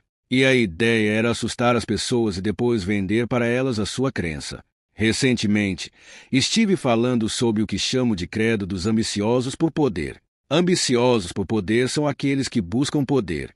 Qual é o credo? A maneira de viver deles. E eu digo, qual é? Deles o veneno de graça e venda o antídoto. Ok? Sim. Deles o inferno. É de graça. Você quer sair? 10%, isso é dízimo. Você tem que pagar para sair. O que é o inferno? Veio da mitologia grega e eles simplesmente colocaram ali, e todo mundo acredita que está ali porque, e aí você tem os 7 círculos do inferno de Dante. Agora você tem uma imagem e está apavorado com o inferno. Ninguém quer ir para o inferno. Quanto custa para não ir para o inferno? E você pode pecar e ainda pagar um pouco mais e ainda assim ir para o céu, sabe? Eu digo, isso foi há alguns milhares de anos. Eu digo, as pessoas não entenderam essa história da Covid. E eu quero dizer isso de um ponto de vista científico, ok?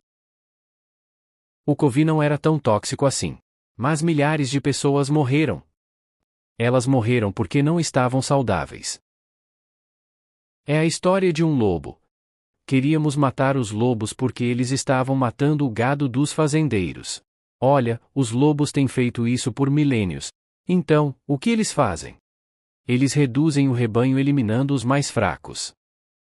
O lobo não olha e diz, olha os chifres daquele, é esse que eu quero, o maior. Não, ele é inteligente. Se quer comer, ele persegue o mais fraco, é o que ele vai pegar. Então, eles estavam fazendo algo bom. Eliminando os elementos doentes do rebanho, para que o rebanho ficasse mais forte. A Covid apareceu. Todo mundo morreu? Não. Eu digo, então, quem morreu? Eles já estavam comprometidos. A maioria deles, 70%, era super obesa, 70% tinha diabetes. Outra grande porcentagem tinha problemas cardíacos. Muitos estavam estressados.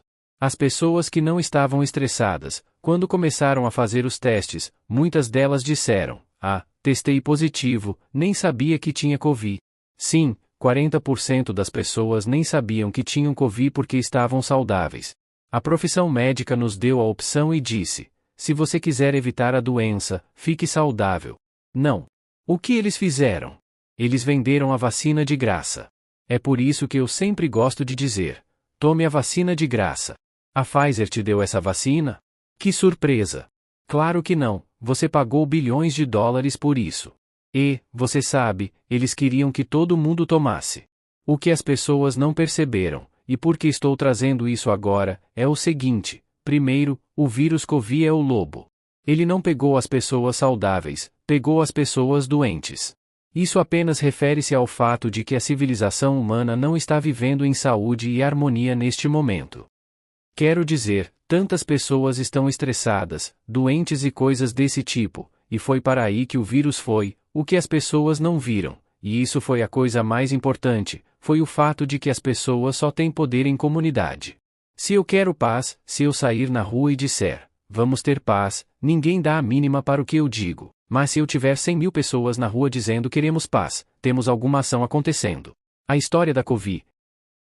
Exceto por um país, a Suécia, todos os países do mundo seguiram a liderança de um pequeno grupo de pessoas que disse: não falem uns com os outros, não se socializem, mantenham distância, usem máscara. O que eles fizeram? Nenhuma comunidade. O planeta inteiro perdeu a comunidade. O que isso significava? Nós, cidadãos, não tínhamos nenhum poder. Por quê? Porque não havia comunidade. Foi apenas um punhado de pessoas que determinou o caráter de vida de todos os outros no planeta. E perdemos nosso poder. Ninguém prestou atenção nisso. Eu digo, cuidado, porque estamos enfrentando uma convulsão. Falamos sobre isso, a civilização está em um estado de colapso. Os governos sabem disso. A economia do mundo é construída sobre uma pirâmide de papel, e isso não funciona. O que acontece no dia em que você vai ao caixa eletrônico e ele diz: fechado? O que vai acontecer? Porque, logo, o dinheiro não vai ter mais valor. O que você acha que vai acontecer? Caos. O que você acha que o governo quer fazer? Controle. O vírus da Covid foi um teste perfeito de controle total. Todo mundo se curvou e disseram: o que você quer que eu faça? Não fale com as pessoas? Quero dizer, separar as pessoas de seus entes queridos que, por exemplo, estavam morrendo. Não, você não pode ver sua mãe, ela está morrendo. Isso é tão desumano, sabe? Mas o que era isso? Era um programa de controle total. Por que precisamos de controle total? Porque vamos enfrentar essa convulsão civilizatória nos próximos 20 anos, esse colapso, e temos que construir uma nova. E a parte bonita disso, e é por isso que quero te agradecer por me deixar vir aqui e falar, é que a única maneira de sobrevivermos é quando as pessoas adquirem conhecimento. Conhecimento é poder. E elas foram, de certa forma, desprivilegiadas por assistir TV e prestar atenção em coisas que não as fazem reconhecer, em primeiro lugar, que elas são poderosas.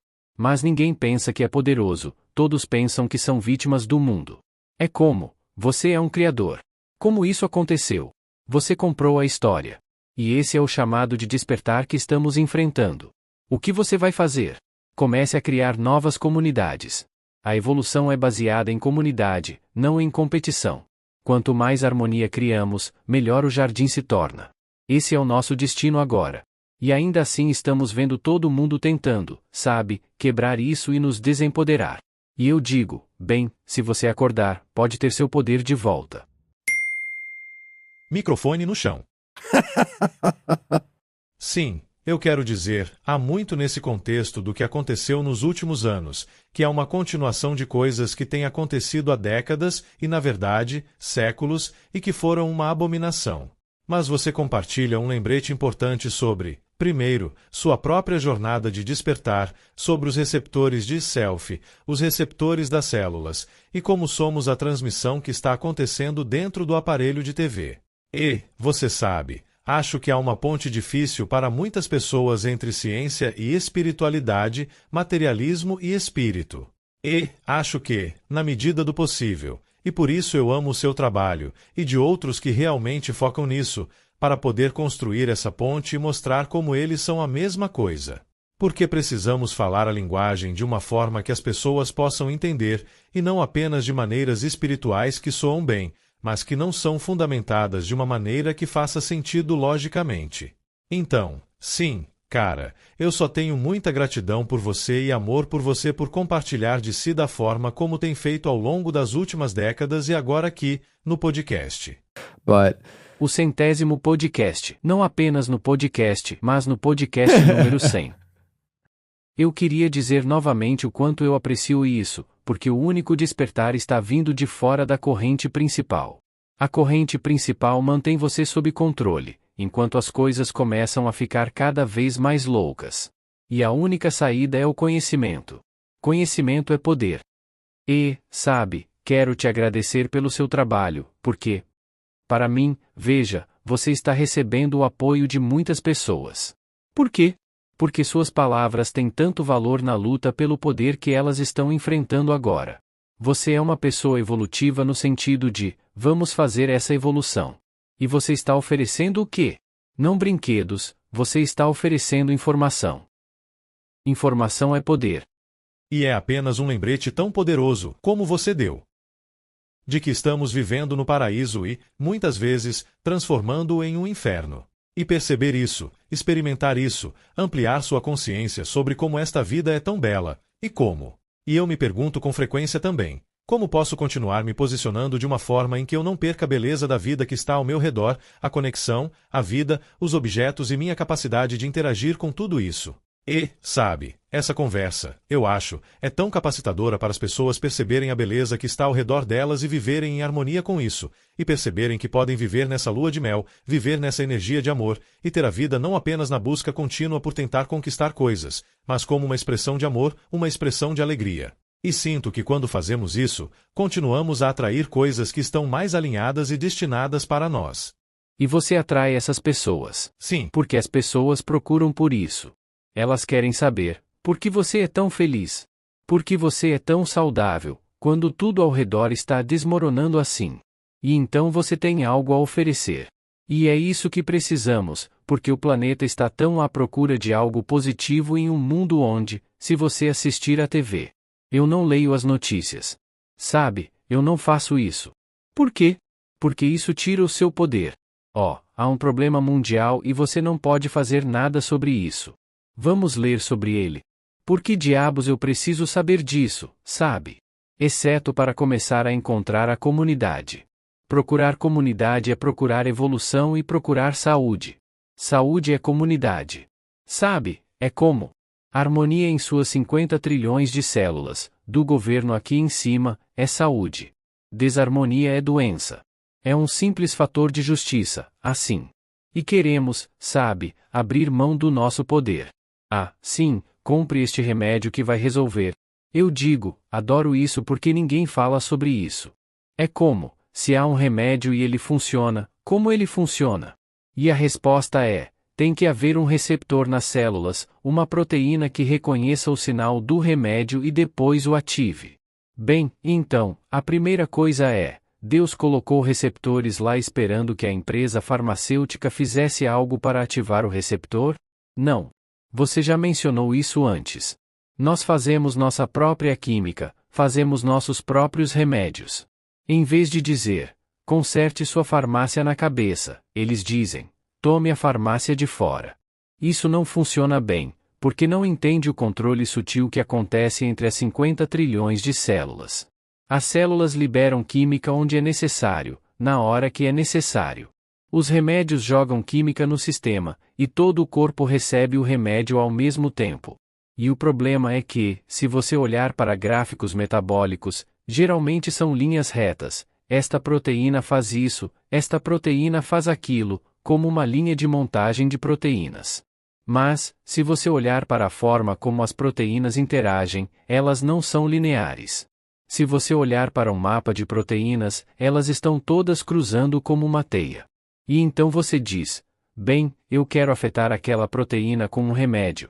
Eu digo, sim, mas essa proteína afeta outra coisa lá, que você nem mencionou. Então, por exemplo, o estrogênio.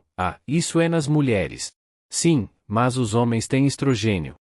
Sim, adivinhe, ele desempenha um papel muito importante nos vasos sanguíneos do coração e nos vasos sanguíneos do cérebro, sem ter nada a ver com reprodução.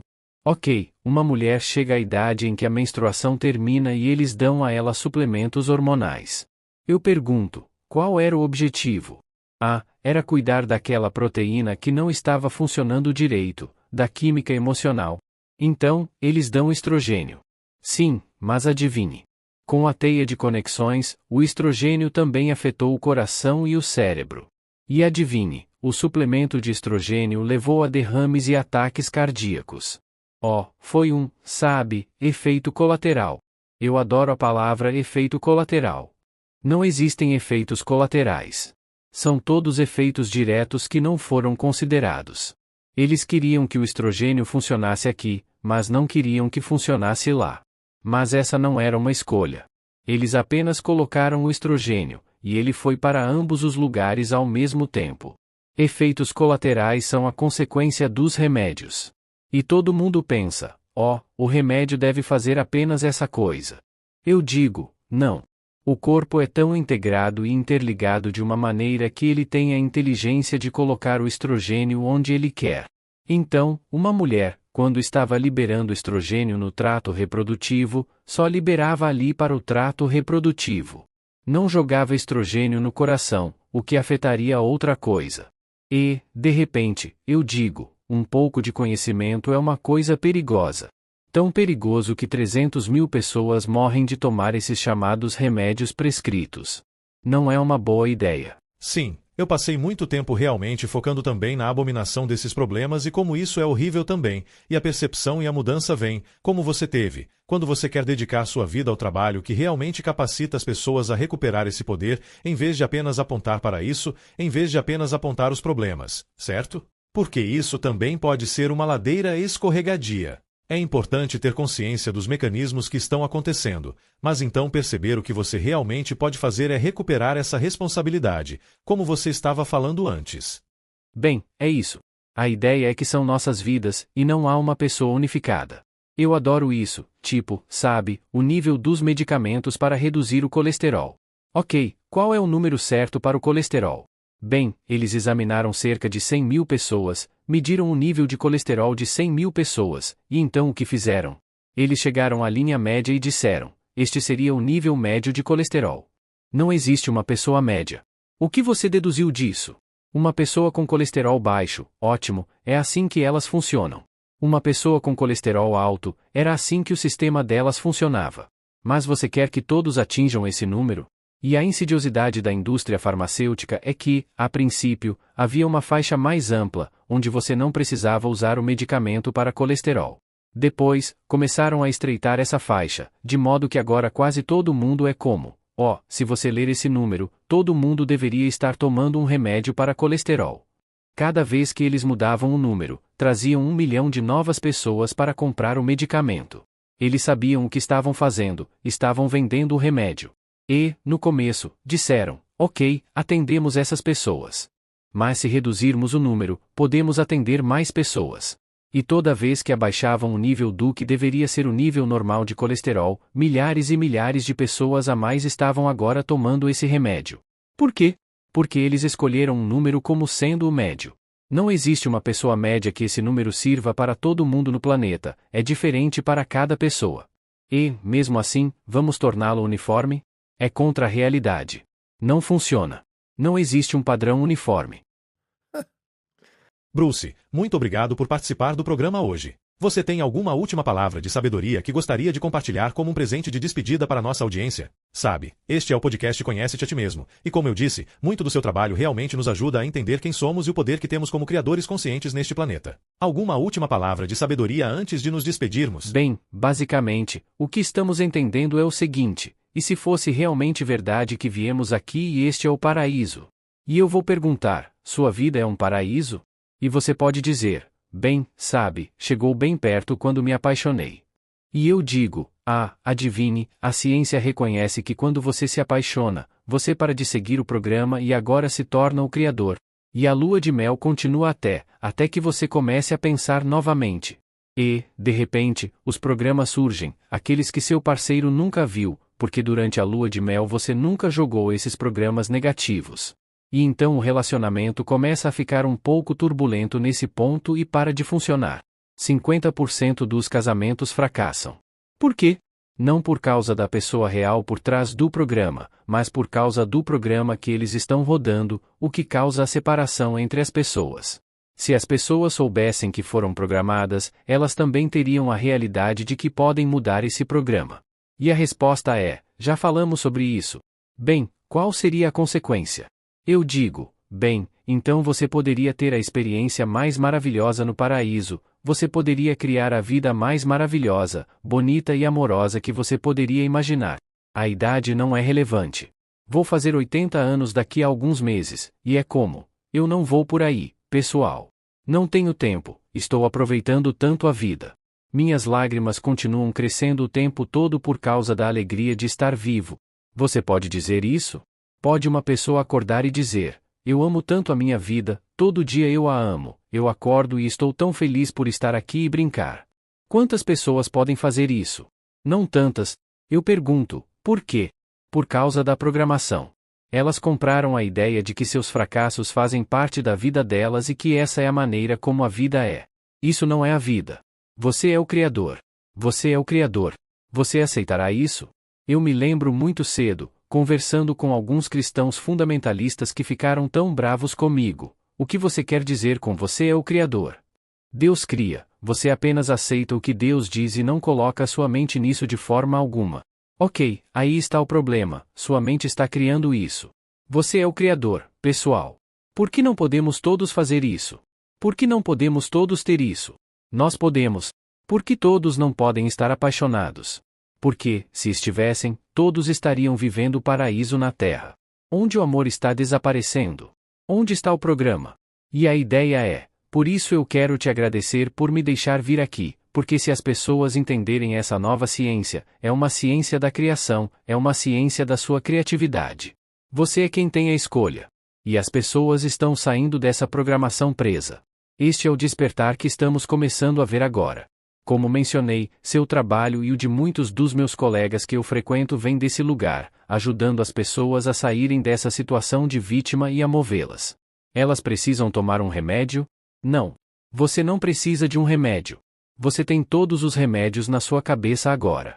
Por que diabos você precisaria tomá-los? Você só precisa colocar o programa de volta em ordem e reconhecer que a programação foi feita para o benefício de poucos que sabiam sobre a programação.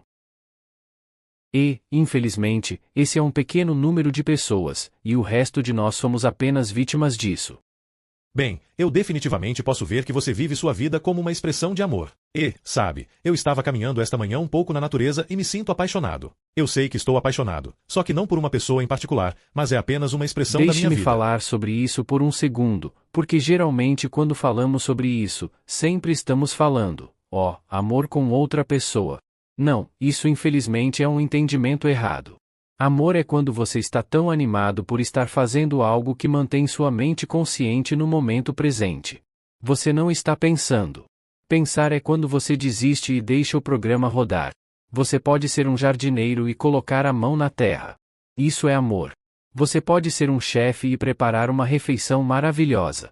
Quando você está criando, você é um criador nesse momento. Isso é amor. Você pode ter um animal de estimação e amar o animal. A ideia é que o amor não está restrito, como sempre dissemos, é com outra pessoa. Não necessariamente. De fato, eu não conseguia encontrar uma pessoa por causa da minha programação com meu pai.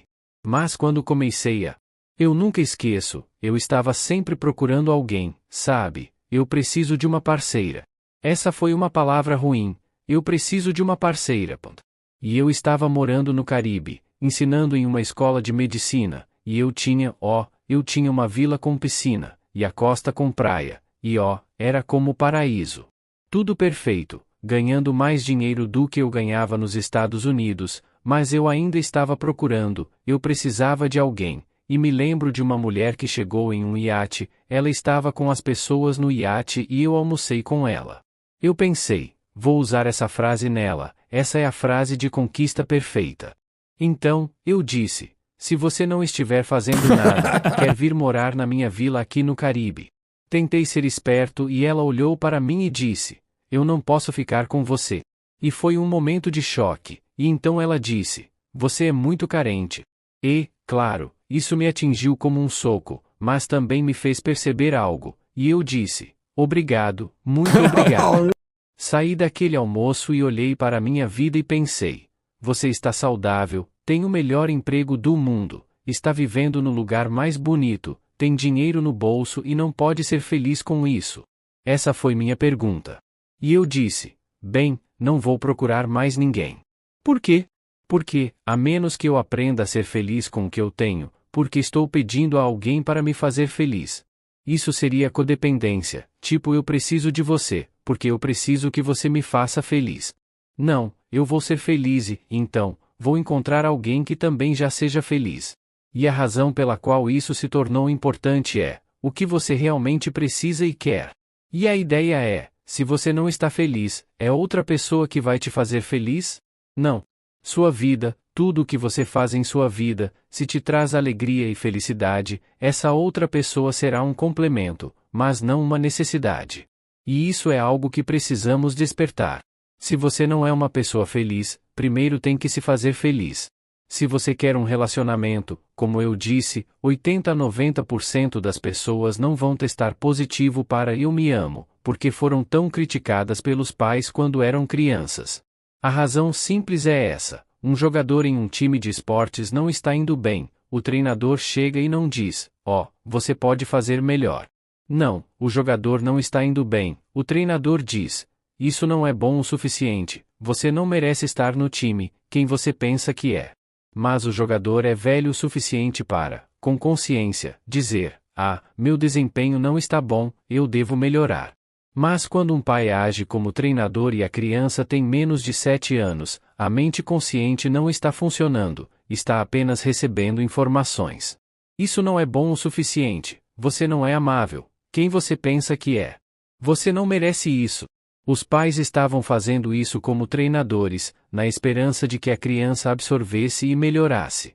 Mas eu digo, a criança com menos de 7 anos não tem ideia do que você está falando, exceto que ela grava: "Eu não sou merecedor, não sou bom o suficiente, não sou amável". Não há pensamento consciente antes dos 7 anos, estão apenas gravando. E é por isso que há tantos problemas entre os jovens, porque os pais não têm ideia de que as palavras que dizem para essa criança quando ela tem menos de 7 anos são gravadas permanentemente em um disco rígido. Se eles soubessem disso, seriam pais diferentes, seriam pais conscientes. O que seria isso? Você dá tudo de positivo para essa criança.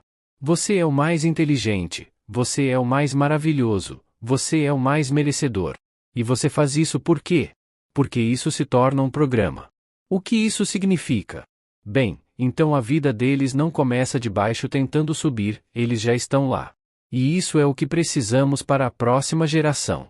Precisamos que as pessoas criem seus filhos alimentando positividade no programa subconsciente nos primeiros 7 anos, porque eles não vão entender uma crítica, vão apenas gravá-la. E isso será 95% da vida deles, que virá desse programa. E é por isso que é realmente necessário, para o futuro, reconhecer o poder da paternidade, o poder da comunidade e trazer tudo isso junto para criar harmonia. Porque eu acredito que o melhor está por vir. Eu realmente acredito nisso profundamente. Eu também, Bruce. Muito obrigado.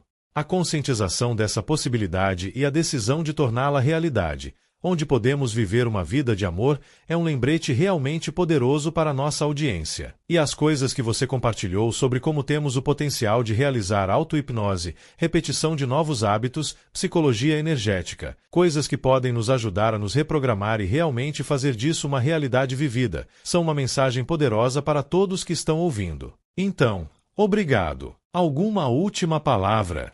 Onde as pessoas podem te encontrar? Site simples, brucelipton.com. E tudo sobre o que falamos, tenho downloads gratuitos de vídeos, podcasts, textos escritos, todas essas coisas. Tudo o que discutimos, os recursos, até mesmo como fazer essas mudanças.